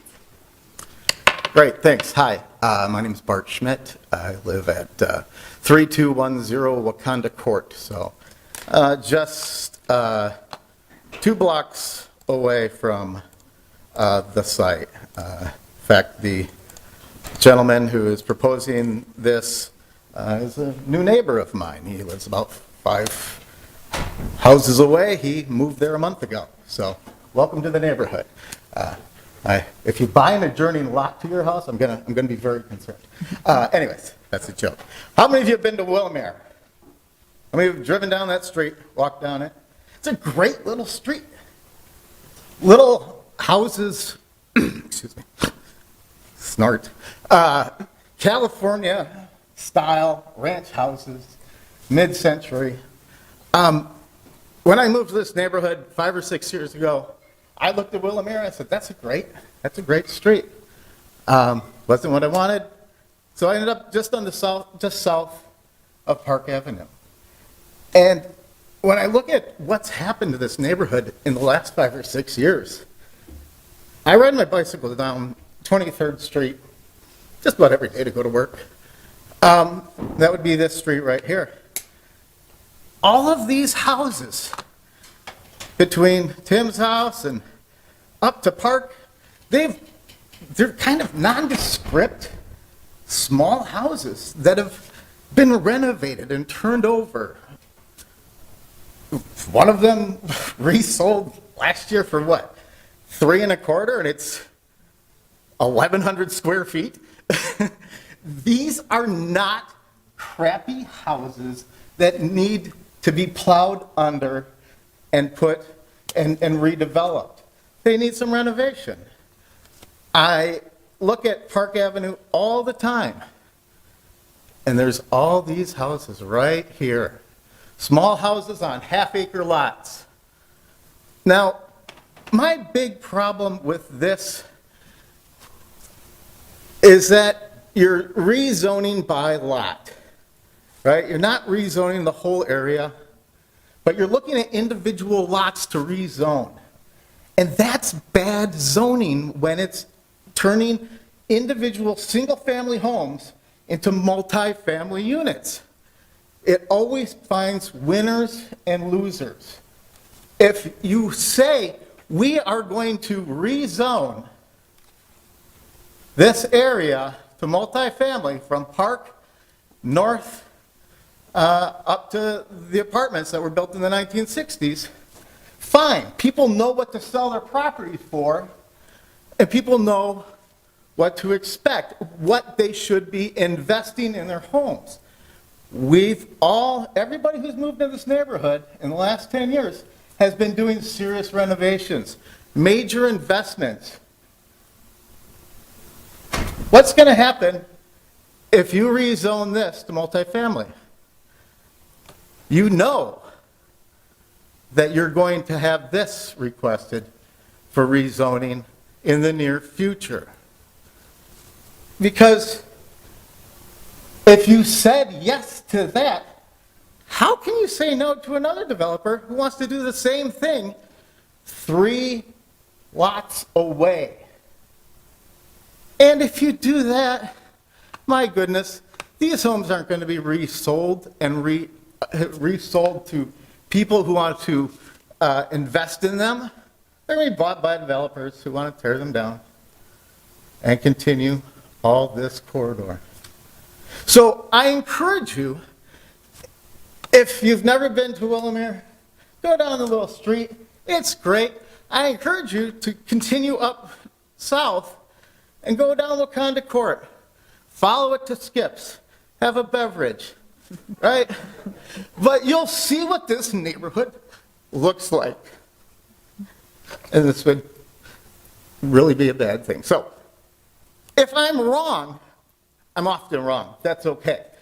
But I encourage you, if you think this is a great idea, this development is a great idea, not to zone this particular lot. Look at it as a large conceptual thing. Is this area an area that should be rezoned, not just individual lots? Thank you. Thank you. Is there anyone else who wishes to speak against the application? Okay, please come forward.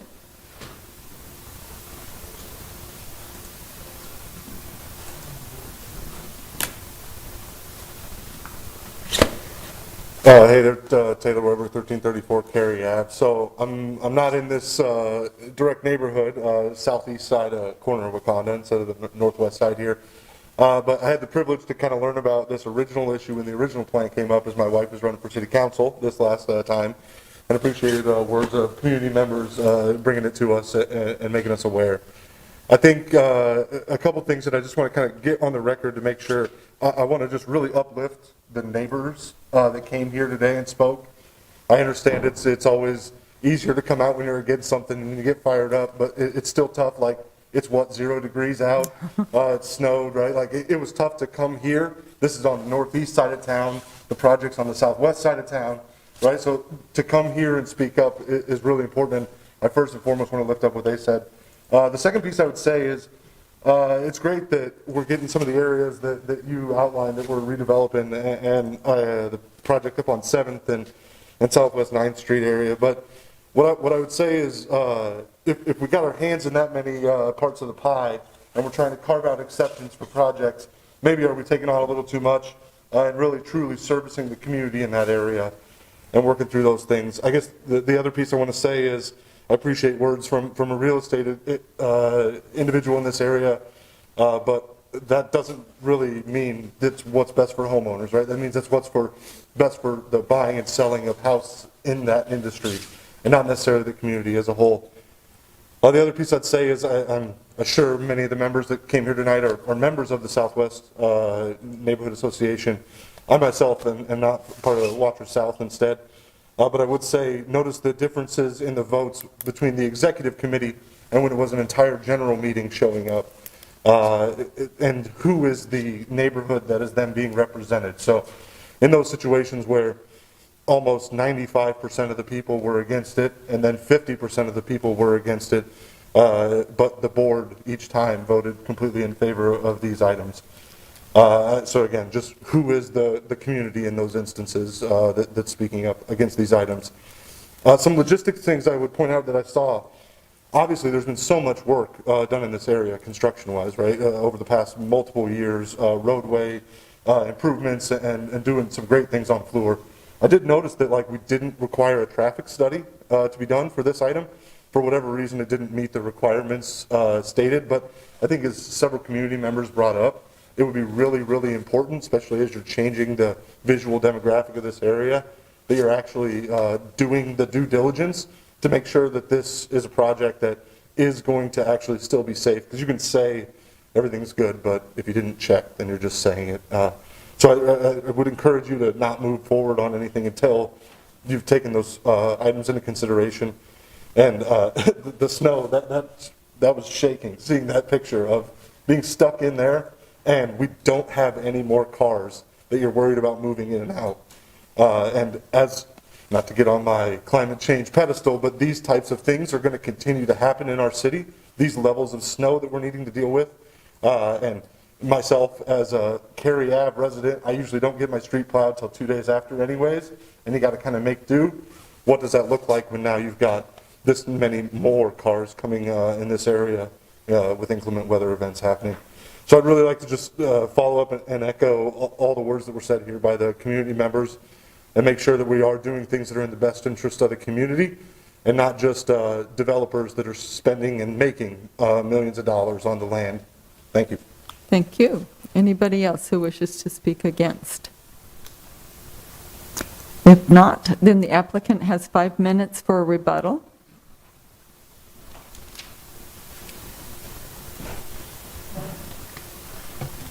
Thank you. First of all, I want to say I understand and I appreciate and am sensitive to the neighbors' concerns, and I'm here to continue to work with them and talk to them about their concerns. I heard a few things that I want to clarify. This project is not a multifamily project. NX1 does not allow multifamily. This is a medium-density, single-family home, single-family townhome. So this is a medium-density, single-family project. This is not a high-rise. And I heard the word eyesore with the height, and again, it's just really difficult for me to hear this when I have a high-rise condo, catty corner. I mean, again, it was built in the 60s, I understand, but we've got, you know, the density across the street that would be called a high-density condo, and I'm sure all of you know. As far as the not one help with the city, and it only benefits the developer, the benefit to me is, the benefit to the city far outweighs the benefit to me.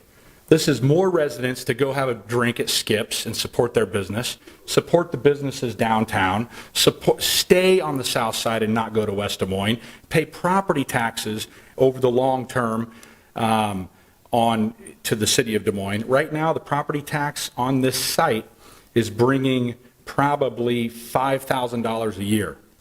After the 9-year tax abatement, this would probably bring, I should have my numbers, 5 at 14, probably over $100,000 or $150,000 a year in taxes.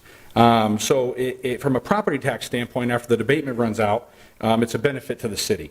And it's a benefit to the city just to keep residents in the city of Des Moines. So this is no question benefit to the city, and that's why we want the missing middle housing, and we really push this medium density over the next 10 years. The issues on the flooding.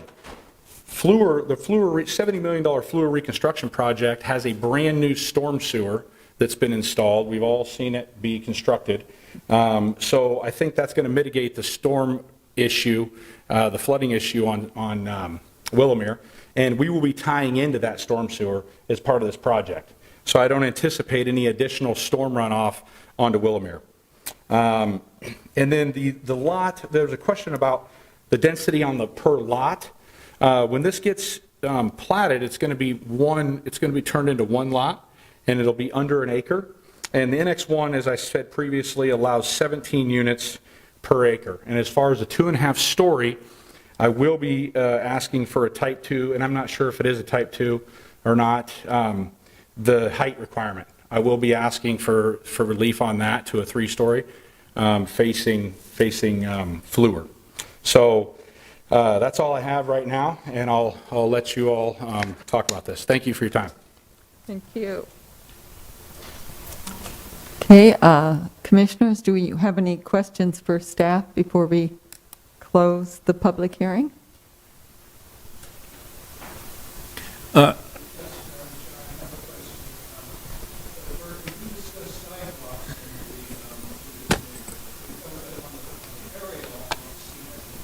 Sure. I believe sidewalks are being constructed along Fleur Drive currently, but on Willowmere, there is none. yeah, you're right. But when, at such time that the property is developed, even if it is for a single-family house, sidewalks would be required along any street frontage at that time. My question was with the rest of the neighborhood. Yeah, I see them on the, to the east of Fleur. It looks like there are sidewalks on Willowmere, but I'm not seeing any. There are none. Thank you. So I'm hearing from the public that indeed along Willowmere to the west, there is no sidewalk on either side of the road? Right. Correct. Yep, thank you. What threshold would have had to be met to have a traffic study conducted? I've looked at the numbers. I can't remember what they are offhand. It's on our traffic and transportation website. I think it's if it generates more than like 100 trips per hour during the peak hour, which 15 units wouldn't drive those types of numbers. Did you have a question, Chris? Yeah, there's a few references about, obviously, the sidewalks. It sounds like if there's a safety issue with students on the street, very similar to in Windsor Heights, it seems like sidewalks along Windermere should become a priority if that is the actual issue. Mm-hmm. Next question, I guess, is there's discussion with respect to parking. How parked is Windermere on an average day? Because I don't think I've ever seen cars on the street anytime I've been there. I mean, From the aerial, you can see that there are a few at the time the aerial was taken. I don't know what time of the day that would have been, but it looks like it is used for on-street parking. It's not a heavily parked street, so it's not like full, is it? I don't, I mean, this isn't, sorry to interject, I mean, I don't think this is like Sherman Hill, where there's constant on-street parking. I think this is probably pretty reflective of what I'd expect in the neighborhood. The aerial, what you see there. Then the only other one, there's only really 2 lots between this property and the next series of sort of high density buildings, right? I mean, so this isn't, if this is here, this isn't an island, it's more of a location that's about to connect to something that's already coming. Is that correct? That's correct. And the city's land use plan right now actually designates this house here as medium density residential. So if the land use plan amendment is approved for this rezoning, there would actually only be 1 lot in between the 2 areas of lower medium density residential.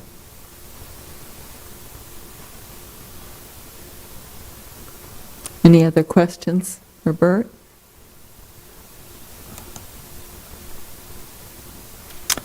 If not, we will close the public hearing and have time for commissioners to deliberate.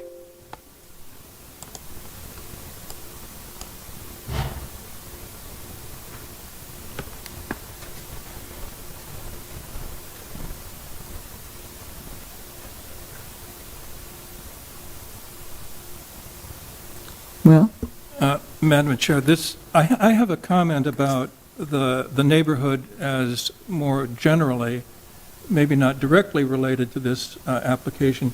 But Bert, would you show one of the aerials, or actually showing what I think is the platting? Was the plan you said, or the? The platting. Okay. With the property lines. Yeah, Can you scroll down a little bit? Yeah, that's good. And my comment stems partly from many of the comments of the neighbors. I'm talking about the historic mid-century modern quality of the neighborhood, and the passion, quite frankly, that I've heard from people in terms of the design, the feeling of neighborhood, and the historic character of the neighborhood. And I would suggest that your strong neighborhood association consider surveying the neighborhood in terms of its potential as a National Register of Historic District. That would be a start in terms of an official cachet of the neighborhood and its significance. And I don't know, it looked to me here between Fleur and 23rd and Park up to North, that was originally platted as a section or a unit, a fragment of a section of land. It's, it's square. And I don't know if that is one plat or if areas down to the south were platted at the same time. That would be something to look into. And if, this square that we're looking at is one plat in and of itself, that would give you a good boundary to begin looking at the historical significance of the area in a relatively, defined boundary. And then, and Jason could tell you all about this much better than I can, you might want to consider design review, which would give you protection if you wished, if something else in the future came up and caused a concern. So, Madam Chair, that's my comment. Thank you, Will. Any other comments? Jan? I just wanted to say that we do care how neighbors feel, and we really appreciate you coming tonight and expressing your opinion, and we take that into consideration. I think, these hearings help us learn from each other, learn from the developer, and I just wanted to say I really do appreciate the input, and I will take that into consideration. Thank you, Jan. I do want to make one point with respect to the climate change issue, because obviously it's something you probably hear me rattle on often. These shared walled projects of higher density, especially along these main corridors, if I'm understanding our plan correctly, will help us drive the need for higher density, for more public transit, which will reduce the need for single occupancy POV vehicles, which helps us with everything from greenhouse reduction to shared communal,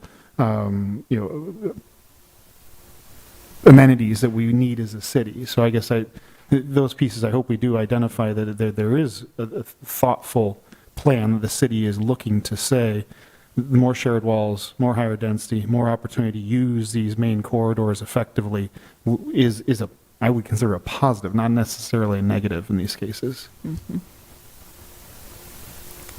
Abby? Just a quick comment. It's interesting that I'm sitting between Will and Chris, because I sort of sit between them in my views as well, in that I agree with the medium density residential. I think that we need more of it for many reasons, and I think that along Fleur does make sense to me as the city sees. But what I'm frustrated with is the need for medium residential to reach a certain threshold to be economically viable that then makes it less appealing to the neighbors, and also the sort of the immediate jump into modern architecture in a neighborhood that has an already established style. And I think that hurts the historic integrity of the neighborhood, even though it is not on the National Register of Historic Places. So I don't really like to see that happen, but I also am in favor of medium density residential.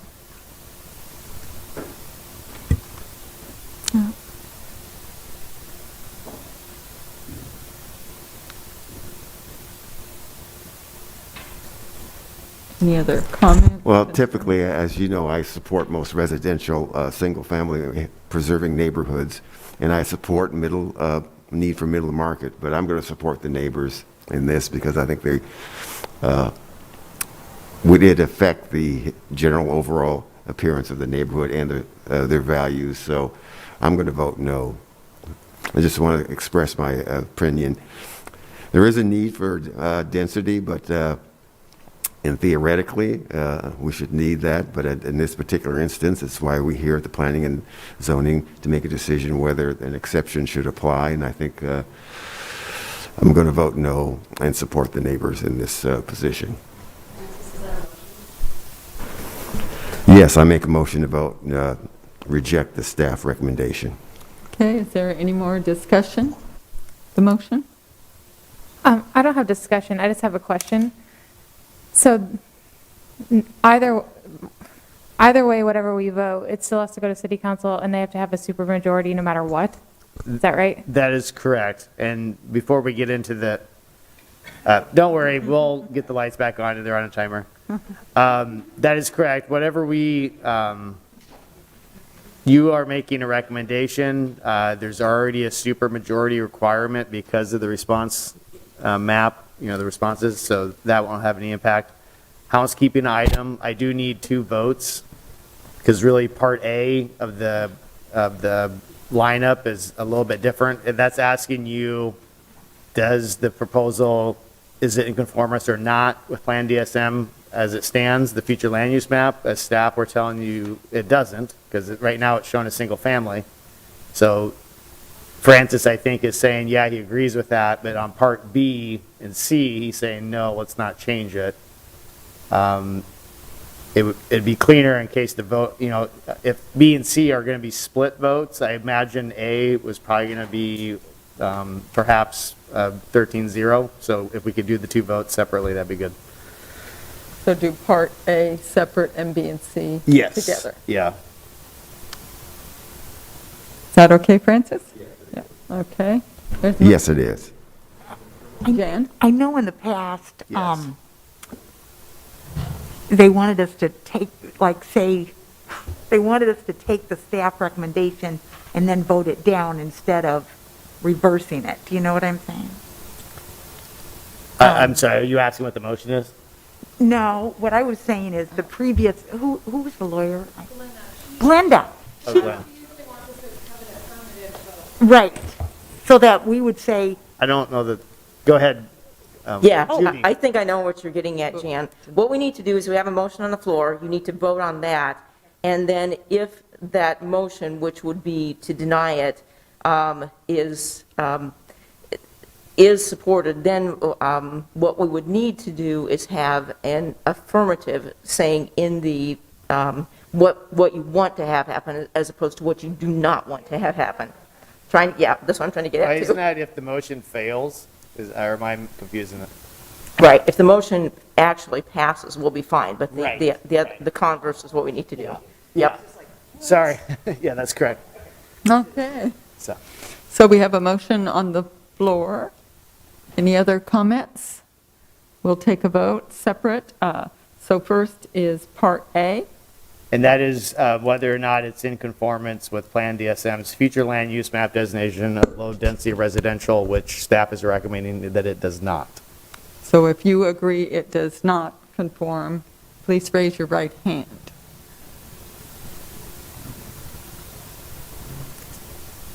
And Greg, or how do you vote? Yes. Okay, thank you. That carries 13-0. So now we'll move on to B and C, which is was a recommendation for denial of the request to amend the land use plan and denial of the request to rezone the property. Okay, all those in favor, raise your right hand. To deny. This is a no Right, vote, yeah. this is a no. A denial, not a no. It's Francis's motion. Yes, thank you. Yes.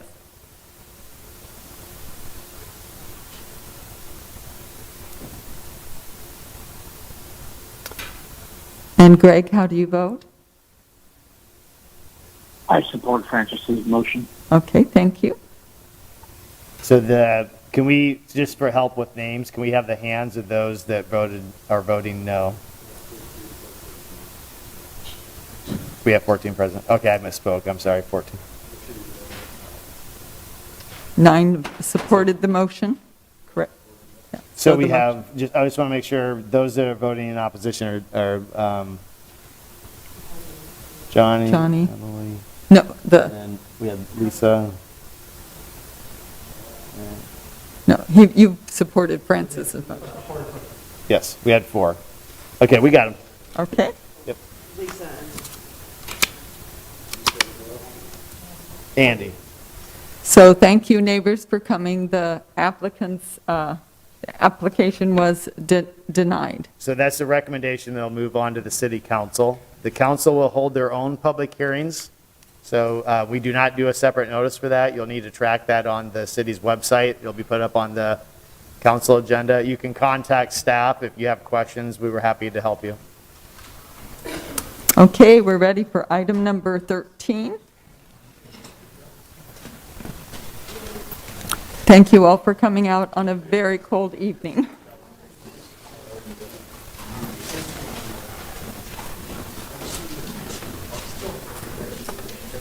Go ahead.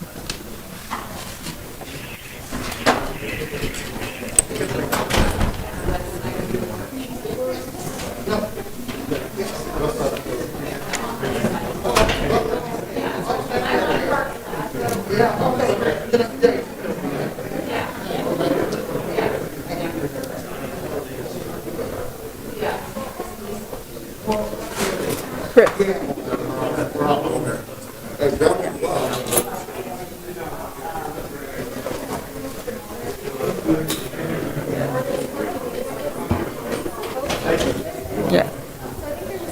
Yeah. Yeah. And there's 14 here, so we had 9-5. Yeah.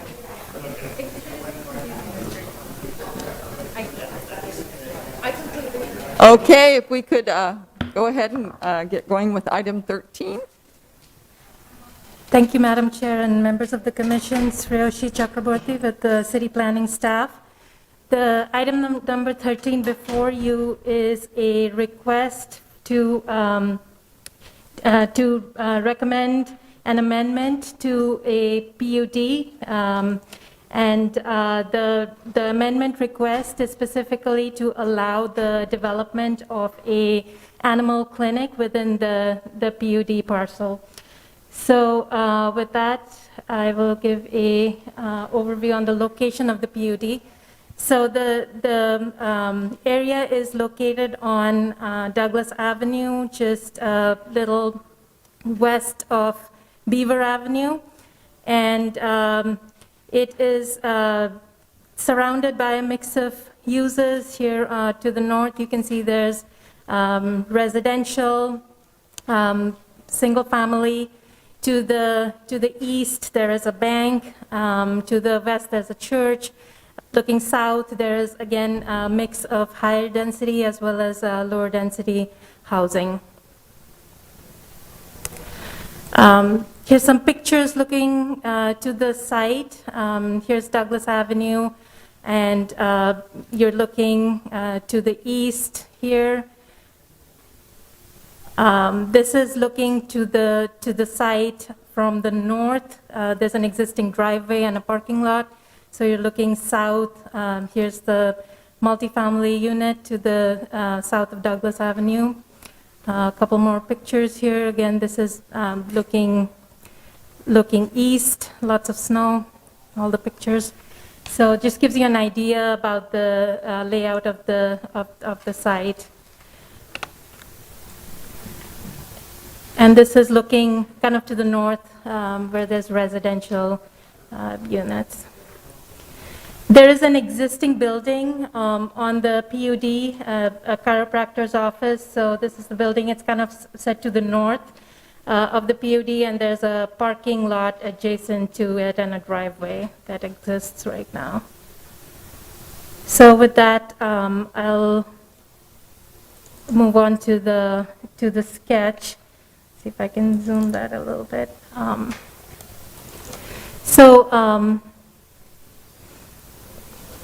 Just to orient you here, north is this way. So if you can follow my mouse, this is Douglas Avenue right here, and this is looking north.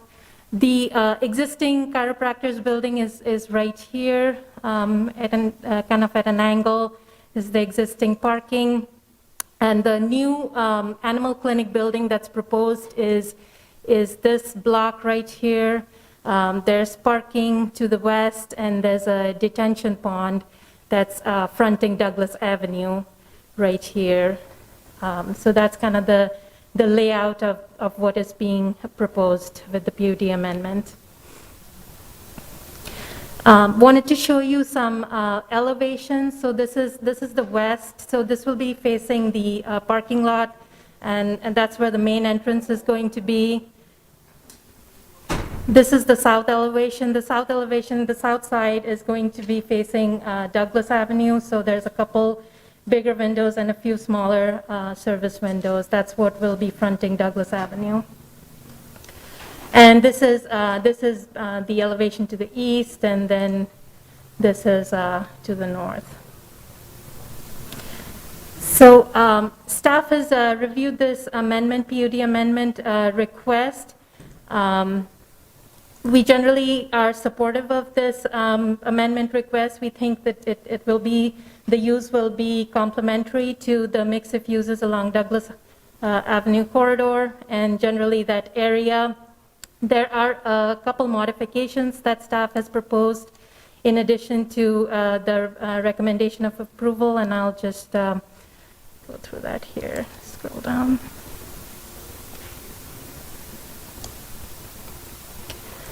So staff is recommending approval of the amendment to the PUD conceptual plan, subject to a few modifications.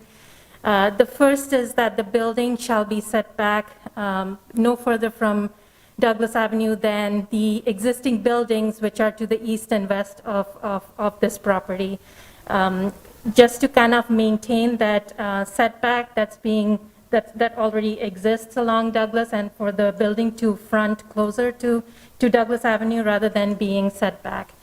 In addition, the other conditions are use of full dimensional brick or other durable material as approved by the Planning and Urban Design Administrator, as well as a couple notes that should be added to the PUD conceptual plan. So those are the staff recommendations for the applicant. I did want to share that we got a couple comment cards back. Both of them were in support of the project. The applicant, here are the comment cards if you want to take a quick look at this.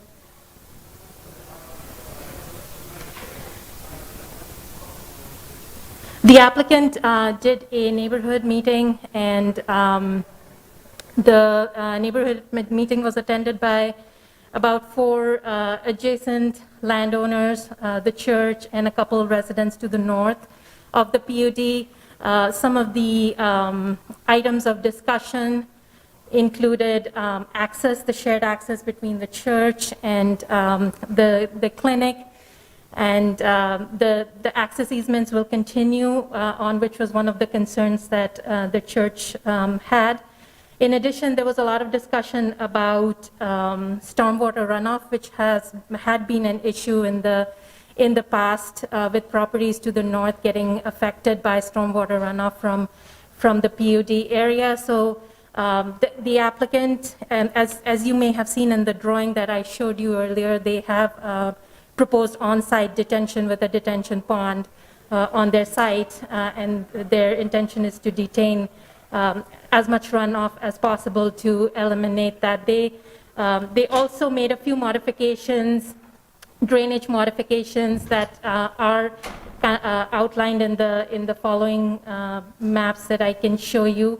In addition, a few other items that were discussed are landscaping, the appearance and aesthetics of the building, and so on, as a summary from the public meeting. And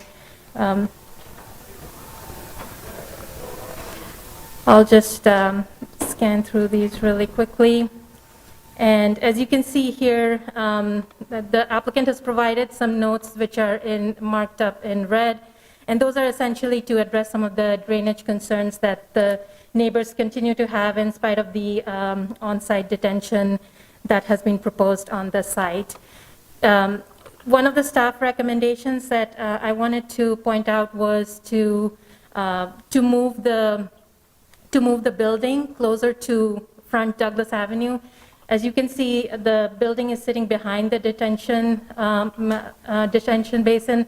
So if the building is to be moved further closer to Douglas, the location of the detention pond needs to be changed, probably behind the building or some other area.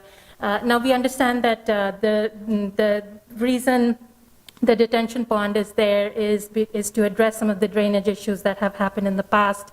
But we have been recommended by city engineering staff that moving the detention basin to a different location is not necessarily going to cause any negative impacts to drainage.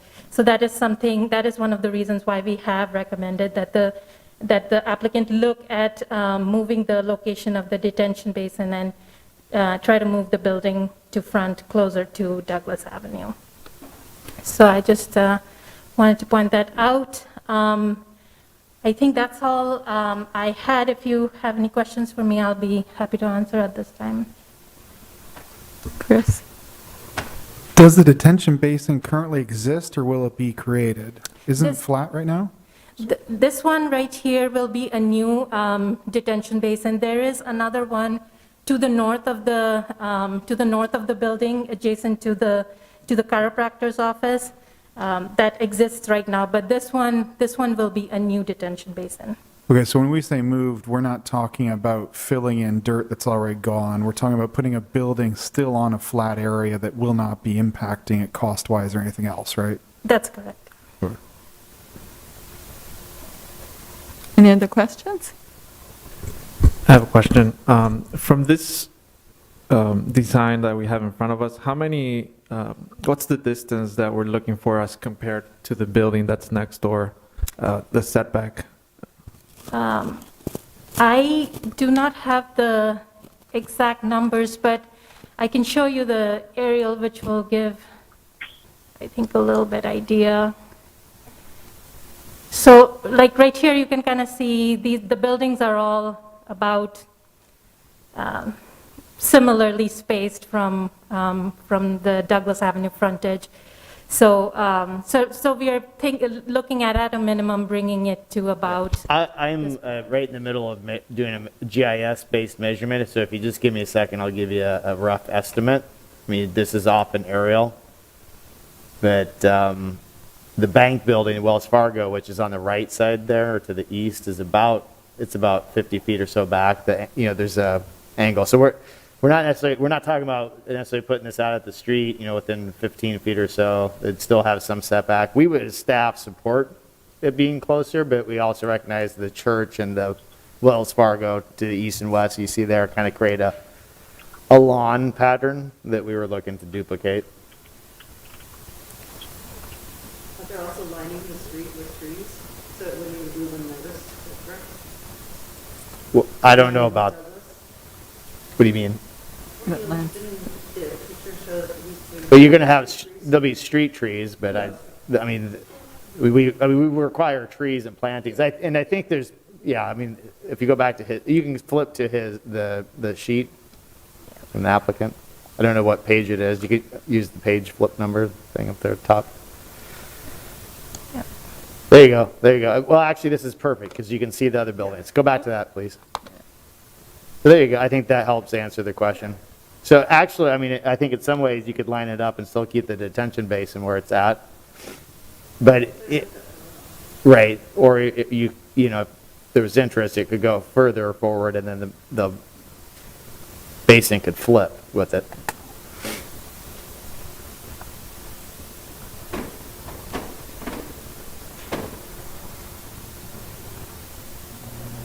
Any other questions?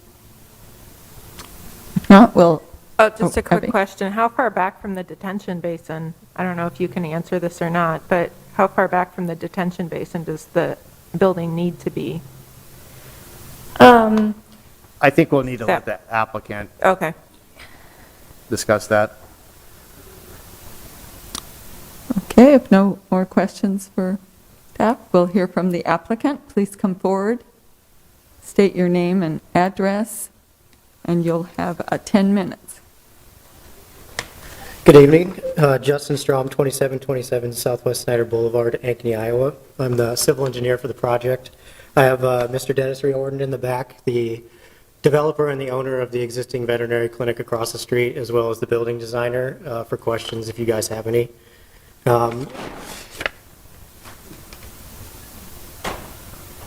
For context, I wanted to put the site up there so you guys can see the current PUD outline, which is kind of highlighted in a dashed blue line around where the building currently is. That red line is kind of in line with Wells Fargo and the setback which city is looking to recommend. So we initially set the building within the envelope of the existing PUD and wanted to connect it to the existing parking lot on the north side with the chiropractic office as it was always intended. Because the building was smaller, we positioned the additional parking on the west side. As you'll see, this allowed us to put that detention on the south side in between the building and Douglas. As I kind of mentioned, up to the north of that chiropractic area is an existing detention facility.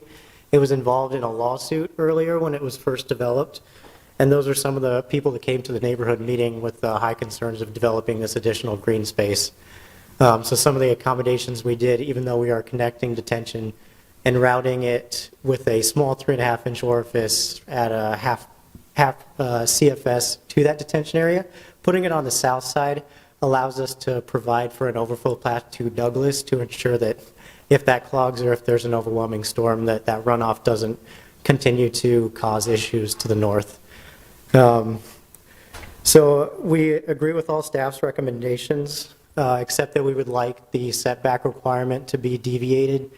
As you can see, like I said, we positioned the building kind of in line with the current PUD, and we'd like that setback requirement to meet what the current PUD shows, where we would move the building about 10 or 15 feet to match that blue dashed line, as opposed to the 43 feet out to Wells Fargo and the church frontage as city staff is recommending. We wanted to highlight that there's also a primary access on the north side that leads out to Beaver Avenue. And we're anticipating just as much traffic coming into the site from the back of the lot as from Douglas. So again, we agree with all staff's recommendations, except we'd like that setback requirement to meet the existing PUD conditions as opposed to moving it additionally closer to Douglas. As part of city's recommendations, we will be looking at providing some type of an entrance feature on the south side to give it somewhat of a storefront look to appease some of those concerns of it being so far set back. Thank you. Can I ask a question? So are you saying that if you swap the detention pond, there is access to issue of flooding, or what exactly was that point meaning? So, I mean, what are you meaning there? I'm sorry. So right now, some of that water goes to the north and goes to the south. Some already goes to Douglas, and some goes towards that existing detention facility. The way the original concept was designed was that all of this flow would go down to that north detention basin. However, with the lawsuit that happened, they made some modifications to that area. And there's a lot of concern from the downstream residential area that developing this area will increase the runoff. The design for us would require us to reduce that. But say, for instance, if we did put the pond on the north side, because it's such a small site, our release rate is so small, our outlet size is 3 to 3.5 inches, which they can plug on occasion with that being that small. So if that filled up and it plugged, we were trying to ensure that if that happened in a worst case scenario, if it did flood because something didn't operate correctly, that overflow path would go into Douglas and down the street, as opposed to continuing to contribute any issues to the area that saw a lawsuit because of the drainage issues.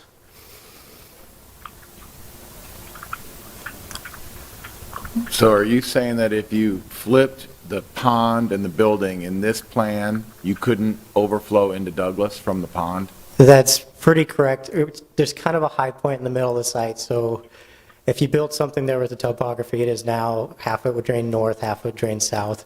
So putting it on the south allows the overflow to continue to go south. If we put it on the north, the overflow would probably not try to make its way through the building back to Douglas. It would go north towards the existing detention facility.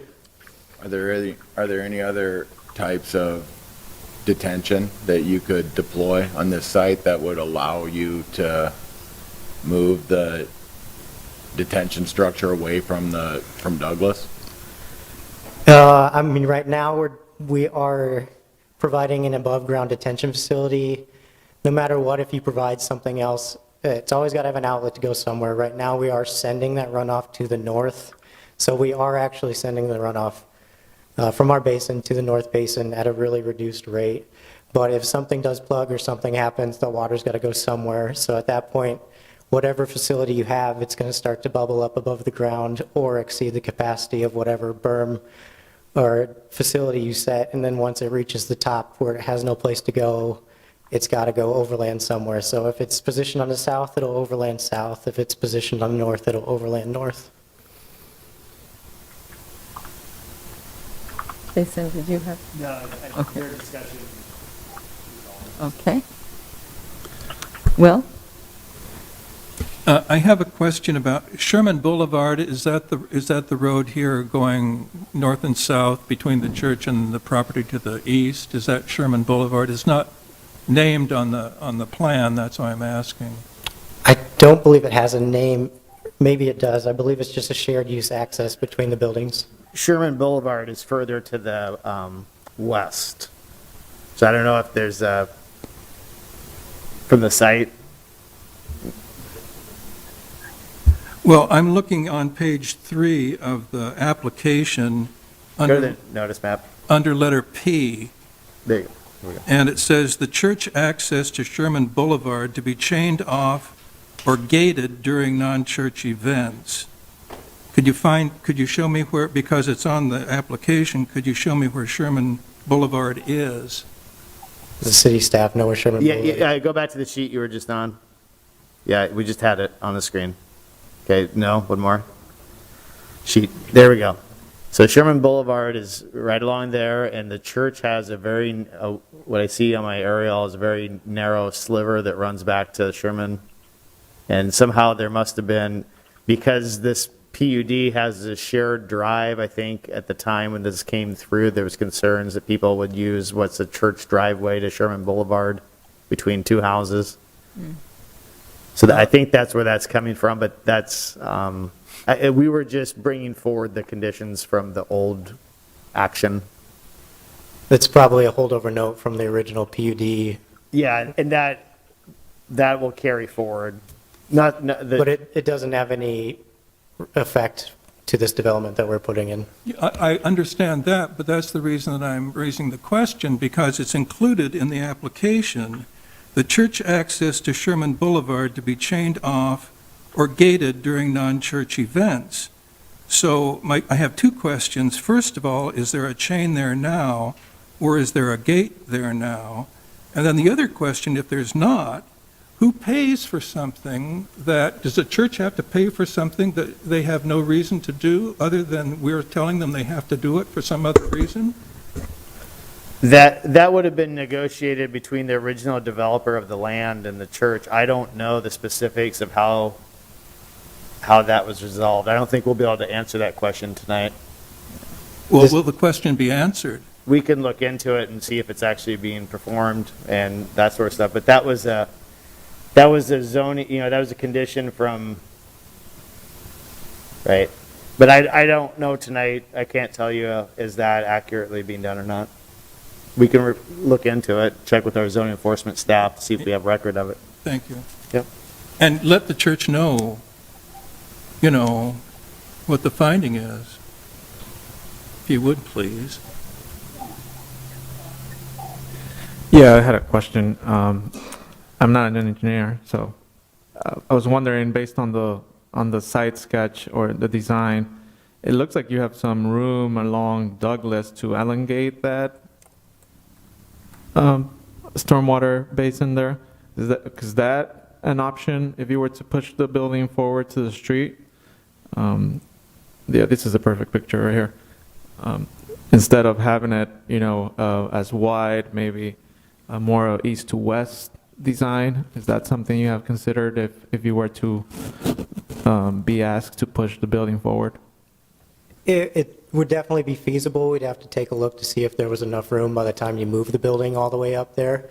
I know somebody was asking how far away you want a detention facility from a building. The minimum would usually be 10 feet, just to make sure any seepage into the soil doesn't cause any issues with the foundation of the building. More so, you want to go more than that.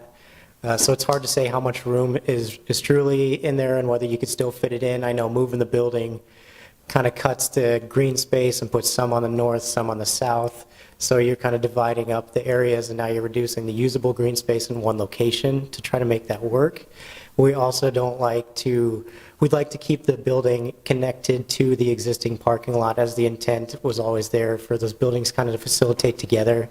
And like I said, I think we'll get some access off the back from Beaver Avenue, not just from Douglas Avenue. So again, we'd prefer to keep the building where it is, or at least be required to move it 10 to 15 feet closer to Douglas, more in line with the current PUD and the building footprint on that one. And then the second question was, obviously this is a veterinary clinic. Is there a plan for like an animal, you have the green space, you need to take the animal somewhere. Are you going to gate that? Are you going to fence that? Is that also part of the design? We don't have plans on this one to provide some type of a screened-in fenced area for outdoor playtime or whatnot. They will be, if they have dogs kenneled or dogs in there that have to go to the bathroom, they will be walking them out to go back to the potty in the green space areas, yeah, on leash and on hand by person.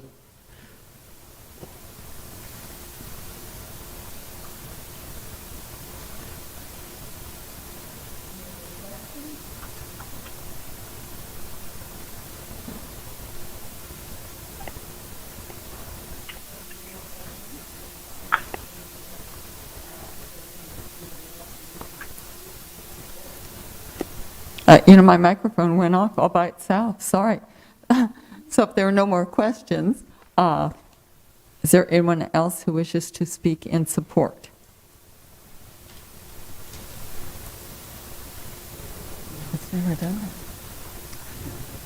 Please state your name and address, and you have 5 minutes. Yes, short and sweet. My name is Dennis Reardon. I'm one of the owners of the current veterinary clinic that we're trying to relocate, kind of kitty corner across the street. So our original building's been there 70 years. We also have a clinic in Ankeny that looks pretty similar to what we're trying to do here. So I think one of the reasons through this process, we kind of realized some of the problems with the stormwater issues with the owners. We wanted to be good neighbors, and so we wanted to deal with that issue. It's one of the reasons for that detention area right there is just to make sure, because the couple neighbors that were at the neighborhood meeting with some concerns with it, I think we sort of alleviated some of their concerns because we had pretty good amount of green space, and I don't think, hopefully, the science will say that I don't think we're going to add to their drainage in wet backyards. So hopefully that's, we kind of favor that. The reason the building's kind of set back is kind of multiple things, though, is we kind of have that green space. We like that. I like it anyway myself because it's we're already trying to tie into an existing space there. There's a chiropractor half the building and a produce broker in the building behind there. They have a large parking lot. We wanted to kind of tie into that so we don't have to put in a lot of extra concrete, which is, a lot of less roof and concrete, a little less runoff, and a little better for drainage. So it ties into that. We can actually make access use of the existing, those spots to the north are existing, that's existing concrete. And that's a place where our employees would park and enter the building from the side. So it kind of works for that. Works nicely for deliveries of dog and cat food and oxygen and things like that, that they access the side of the building that way as well. So it does work very nicely with the parking. Our clients would have nice access to get into that by making the building farther to the south. It's just hard to keep that parking lot a little farther distance for them to walk. So it's convenience. Certainly clients get out of their car and walk dogs in that yard. Sort of same thing happens at our Ankeny clinic. But we don't have plans for boarding or indoor fence yard. That won't be a part of this. It's a daytime clinic, not an emergency clinic at night or a boarding facility. So hopefully we're going to be good neighbors. But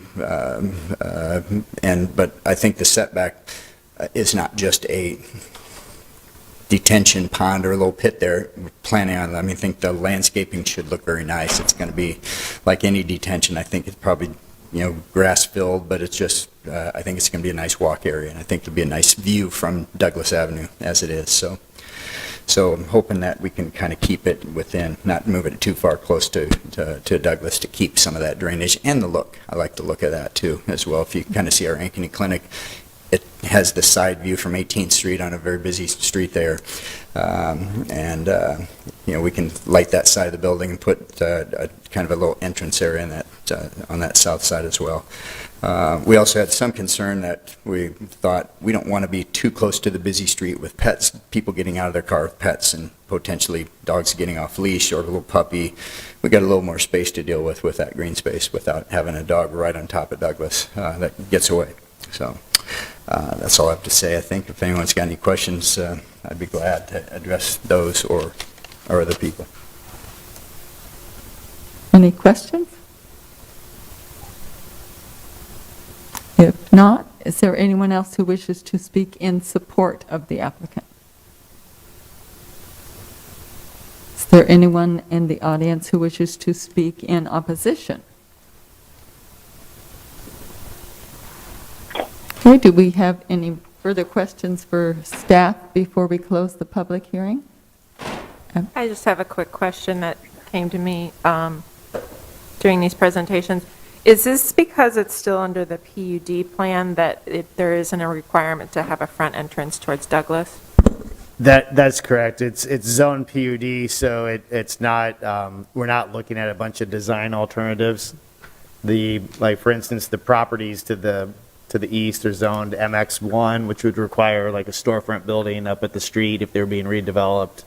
with a door that faces the street, all those things. So Okay. that was on our mind when we crafted the recommendation, but kind of tried to find a middle ground because of the PUD, but also, the other buildings there. Okay, and then my second question is about parking and how this relates to the threshold for parking. Or it seems like the parking lot that is to the north of the building is quite big, and I'm not sure what the requirements for parking are for these two buildings combined. Off the top of my head, I don't recall, but I don't know if we have the currently approved PUD sheet that we go to. Because the PUD would set its own parking standards, and what I'd like to point out as far as parking goes is that front building was originally envisioned to be twice the footprint and 2 stories tall. It did have a decent-sized parking lot, but I think if you were right there. No, I want the drawing, please.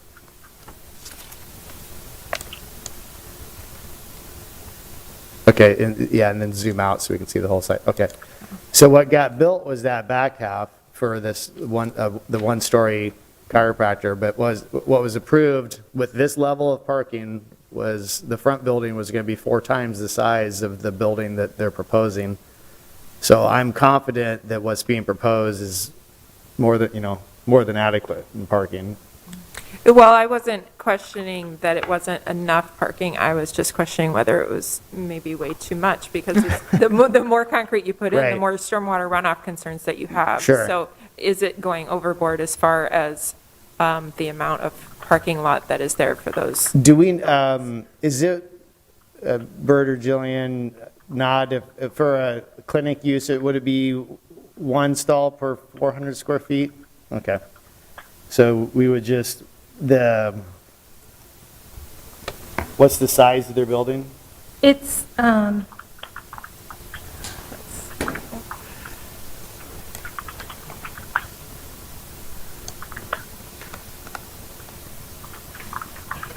Here. Is it in the staff report? How many? 4,000? Okay, so to meet our standards, they would need, well, what is that, 10? 10. Yeah.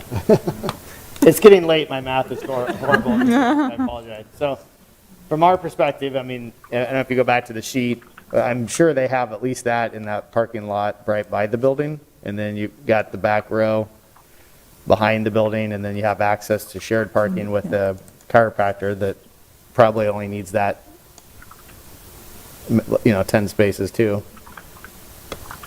Are we allowed to reduce the requirement in this case with that shared parking, or because of how this is rolled out, do we have to have parking in the front building? Like if they came and said, we don't want to put any more parking, we just want to put the building, is that? But you something could make be done? a recommendation to the council that they have less parking. I mean, we can't obviously do anything to what's outside of the amendment area, which is that existing site. But if you thought that, for instance, if you wanted to set a number, short of counting these stalls, I don't know how many we have there, but, you could say the number should be reduced to X, or that the stalls should not extend past the front wall of the building, or those types of things. I guess for the applicant, is the parking lot that's proposed there because you want it or because you need it? So I just wanted to note the existing parking stalls where you can see the ADA ones. There's actually existing parking stalls there today where you just need to repave them so that they meet ADA requirements. They're quite too steep for us to utilize the existing pavement as is. So those are existing parking stalls there now. The ones to the west would be new parking stalls. And to be honest, we put more in because he has seen usage at his existing facility that requires more than what the code says on occasion. And we also anticipated that we might have to remove a couple of those to provide interior islands for landscaping requirements if required by city comments.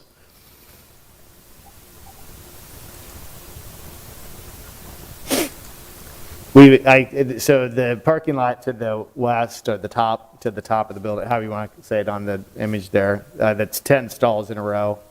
We would typically have an island every 8, but with there only being 10, I don't know that staff would push for anything more than what you've shown.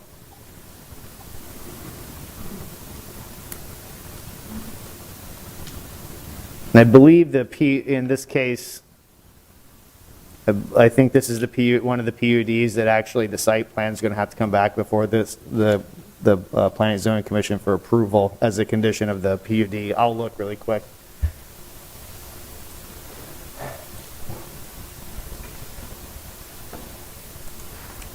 Yeah, when this PUD was originally approved, one of the conditions was that what we call the development plan, which is really the site plan and the building elevations, will have to come back before this body instead of being administratively reviewed.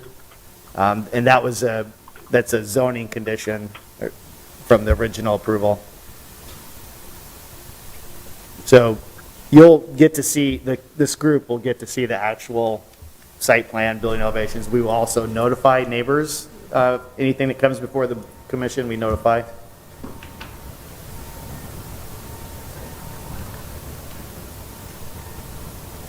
So if my memory serves correct, we can now close the public hearing and have commissioners discuss.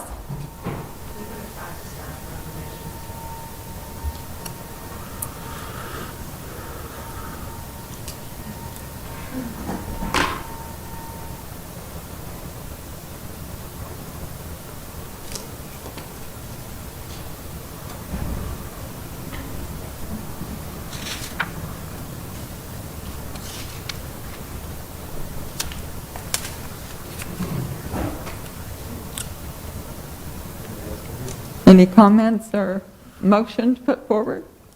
I'll put forth a motion to approve staff. Any discussion of that? Second. Okay, we have a motion to approve staff. All those in favor, raise your right hand.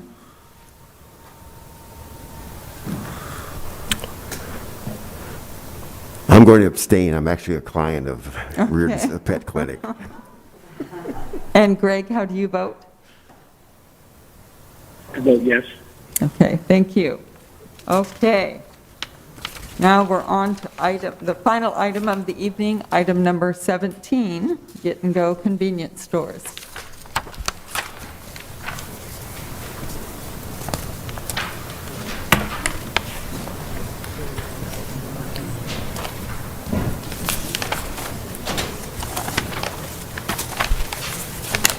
Good evening, Madam Chair and Commission. I'm Jillian Summer with City Planning staff. Item number 17 is in regards to property at 3765 Hubble Avenue for new construction of a Get and Go convenience store with fueling and retail sales. The request is for review of the site plan as well as type 2 design alternatives.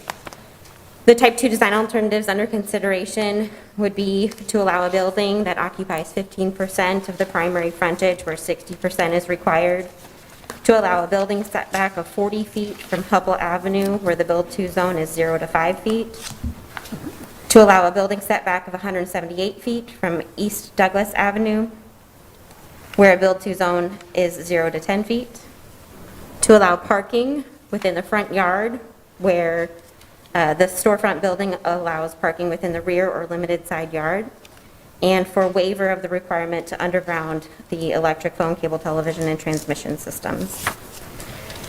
The existing site is currently vacant, so this is a new construction project with a 5,000 square foot fueling station canopy as well as a 3,126 square foot retail sales building. Jill, you want to advance the slide? Yeah. Thanks. Go to the site plan here. This is the layout of the site plan where you can see the canopy in the building. The canopy would be oriented towards the corner of Hubble and East Douglas, and the building would be towards the eastern portion of the site. The site has a unique orientation just because it is a triangular lot with multiple street frontages. So there are some constraints just by the nature of the lot.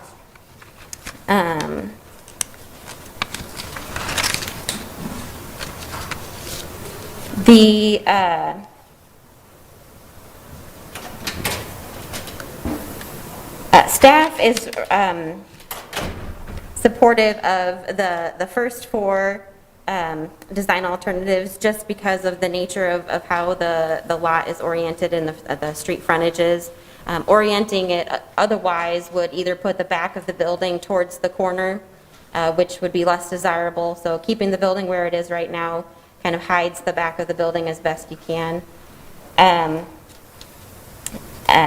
also maneuvering on site would become more difficult if you were trying to flip the orientation. So staff is supportive of the first four items regarding the building placement and frontages.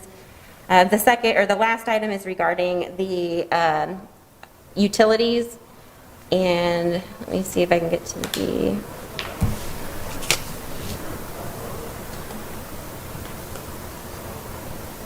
So here's some site photos. This is kind of showing the utilities that run along Howell Avenue. You can see that, so this pole is kind of the end of the line. The lines kind of string here up here along Hubble Avenue. There's a pole right here with multiple transformers on it and lines coming off it that connect to the opposite side of the street. So from a feasibility standpoint, it would be impossible to underground these lines without coordination or impacting the neighbors across the street. In addition, the cost of undergrounding the lines would be approximately $175,000 as Mid-American estimates. Mid-American was not supportive of undergrounding the lines either, just thinking that undergrounding these lines would cause service interruptions. Based on that cost, it would represent approximately 17.5% of the total project cost, beyond our typical 10% threshold that we would find reasonable. So staff is recommending waiver of the undergrounding of the utilities as well. We do have some conditions with our approval. We are recommending approval of the site plan and the requested design alternatives with additional landscaping on that northeast corner of the building to help soften and screen that rear facade. And we are also recommending that either the canopy and or the building be moved closer to Hubble so that the canopy does not extend closer to Hubble than the building.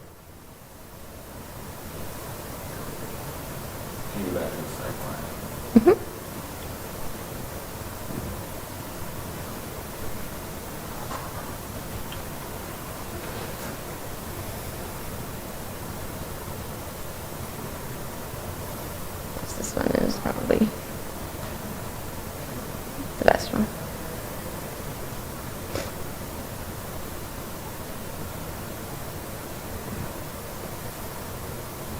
Any questions for staff?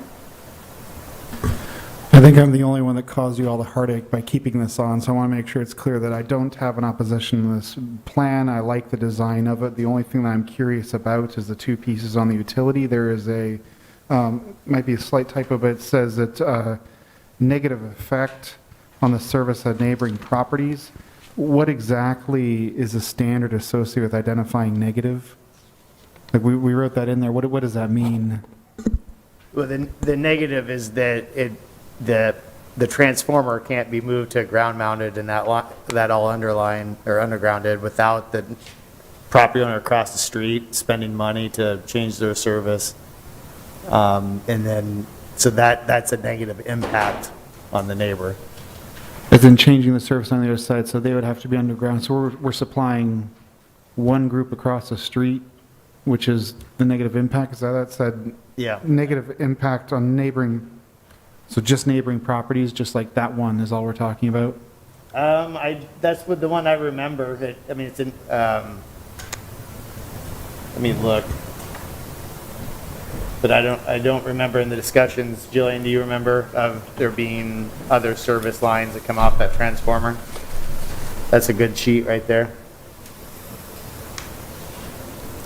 So the neighbor.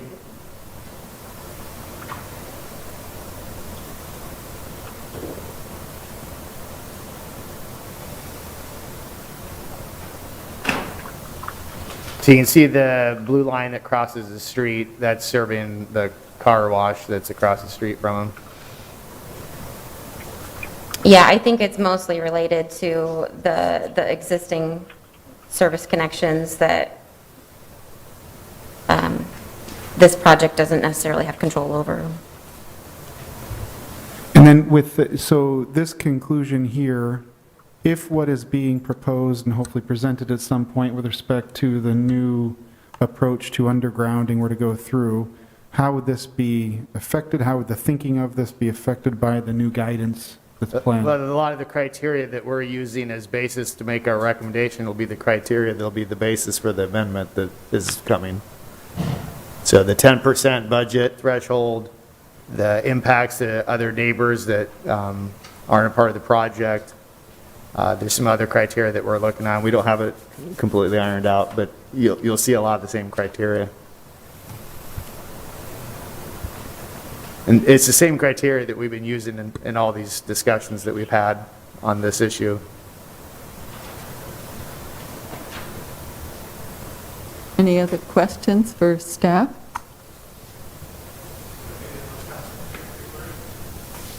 If not, if applicant, please come forward and state your name and address, and you have 10 minutes. Good evening, Dennis Flora, Flora, Get and Go Stores, 2716 Antonella Avenue, in the great city of Des Moines. I'll tell you what, I'm not opposed to the changes that the staff wants to make. I have no problem with that at all. You know, the city has always been good to work with. But just a fast background, I've been there for 40 years. Could you speak a little closer to the microphone? Sorry. Maybe lift Yeah, it maybe up. lift it up a little. Bert will help you there. Or some, there we go. Perfect. That's better. I've been at that location for 49 years. In fact, in May, it'll be 50 years. That's why, I keep my hair so dark. But, it's been a great neighborhood. I've been here all these years, and so this isn't just a new project. City of Des Moines got a hold of it and said, hey, listen, we're going to be redoing Hubble Avenue and 38th Street, and they did a fantastic job. But they said, by the way, we need to take your building. So, for that, I was able to purchase the street that they vacated, and, from Douglas to Hubble. And with that property and the property that was left after they purchased my store, it's going to make a beautiful spot for a location. But, it's, and we worked this all out in our contract. They bought my property, I was able to buy the street, and so it worked out great. We went through all the details, and so there was no problem there. As far as the utilities, however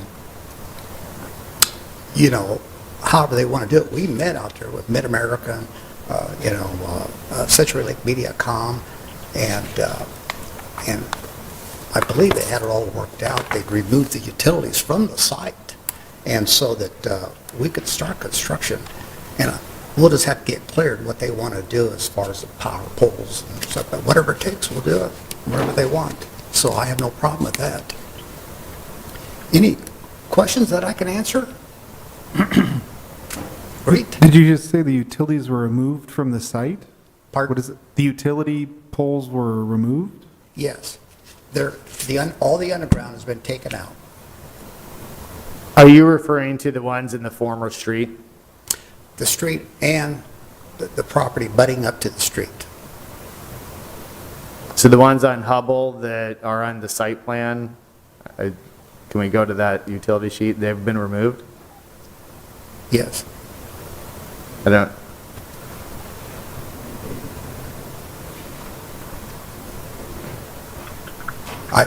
Was that a question? Well, yeah, let's. David Bent, Special Engineering, 3501 104th Street in Urbandale. He's referring to the vacated street. And if you remember, there was a little shop behind the Get and Go. Used to be a Campbell's when I was a kid, tenderloin shop. But there was just some utilities in there tying those units together. Those were removed. Thank you. And if you can see on this sheet, you can see on the right, there's kind of a line that runs through the building. That's the former street right-of-way that was vacated. So this building sits in a lot of what was right-of-way. So is the applicant in agreement with all staff recommendations? Yes. Okay.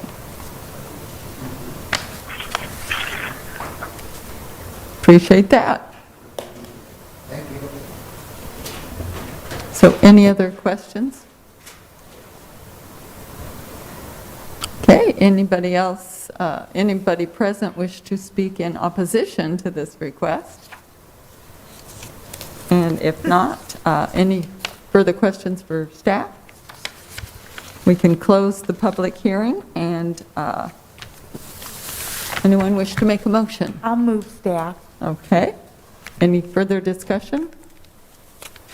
Would you consider one addition, just in case? My motion being, can we require that, can we strongly recommend that if these lines go down, that they be undergrounded by Mid-American at Mid-American's expense?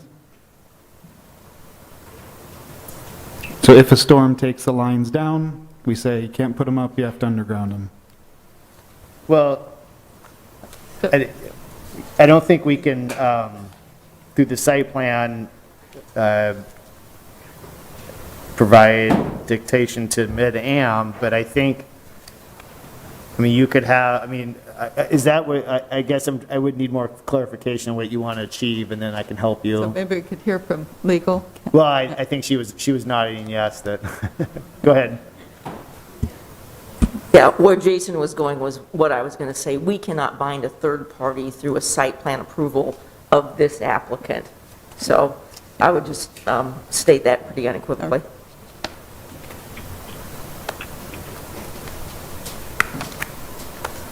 So, no friendly amendment there?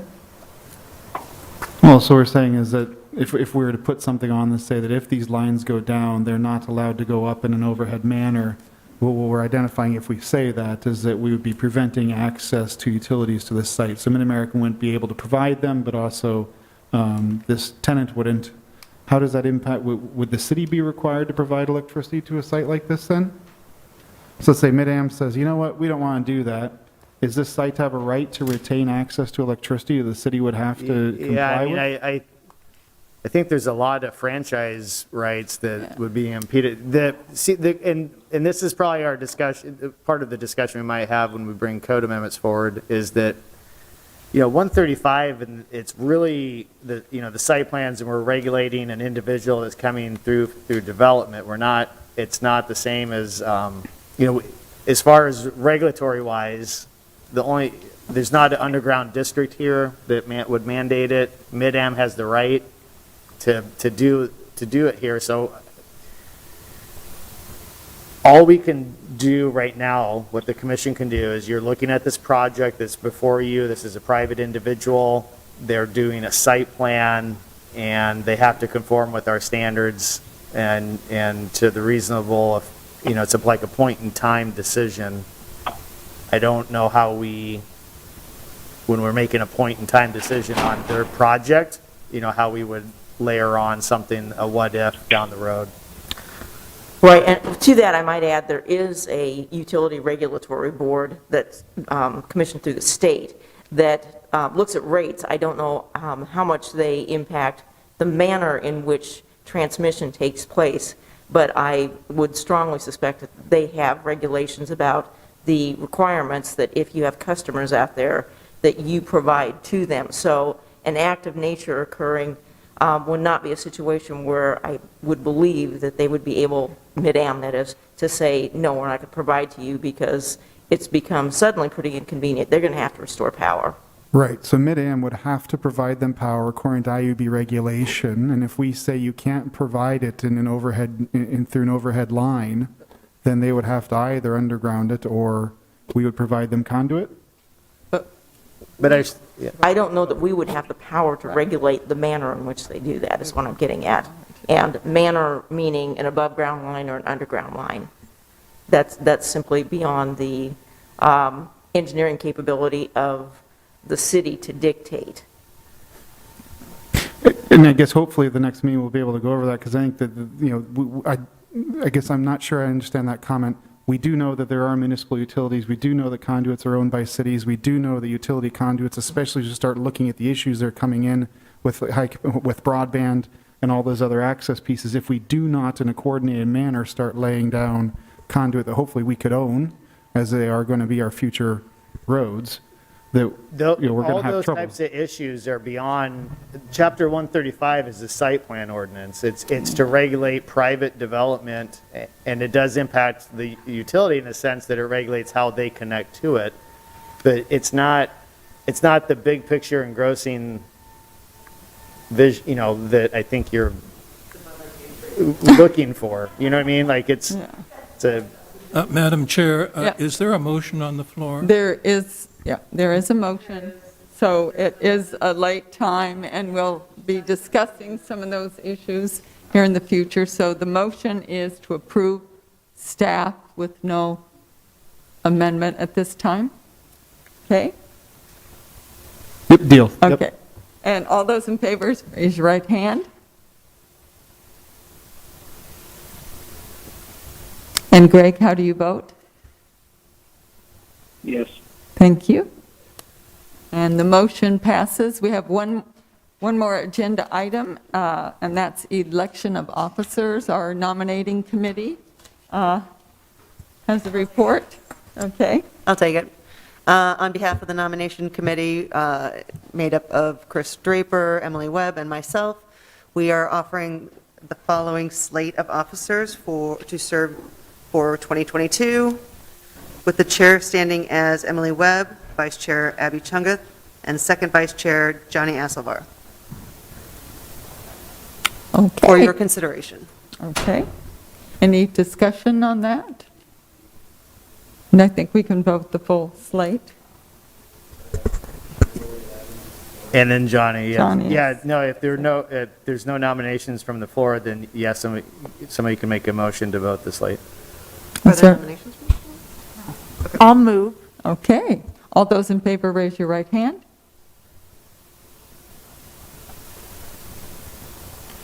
And Greg, did you hear that? I did, yes. Okay, thank you. And I think our meeting is adjourned.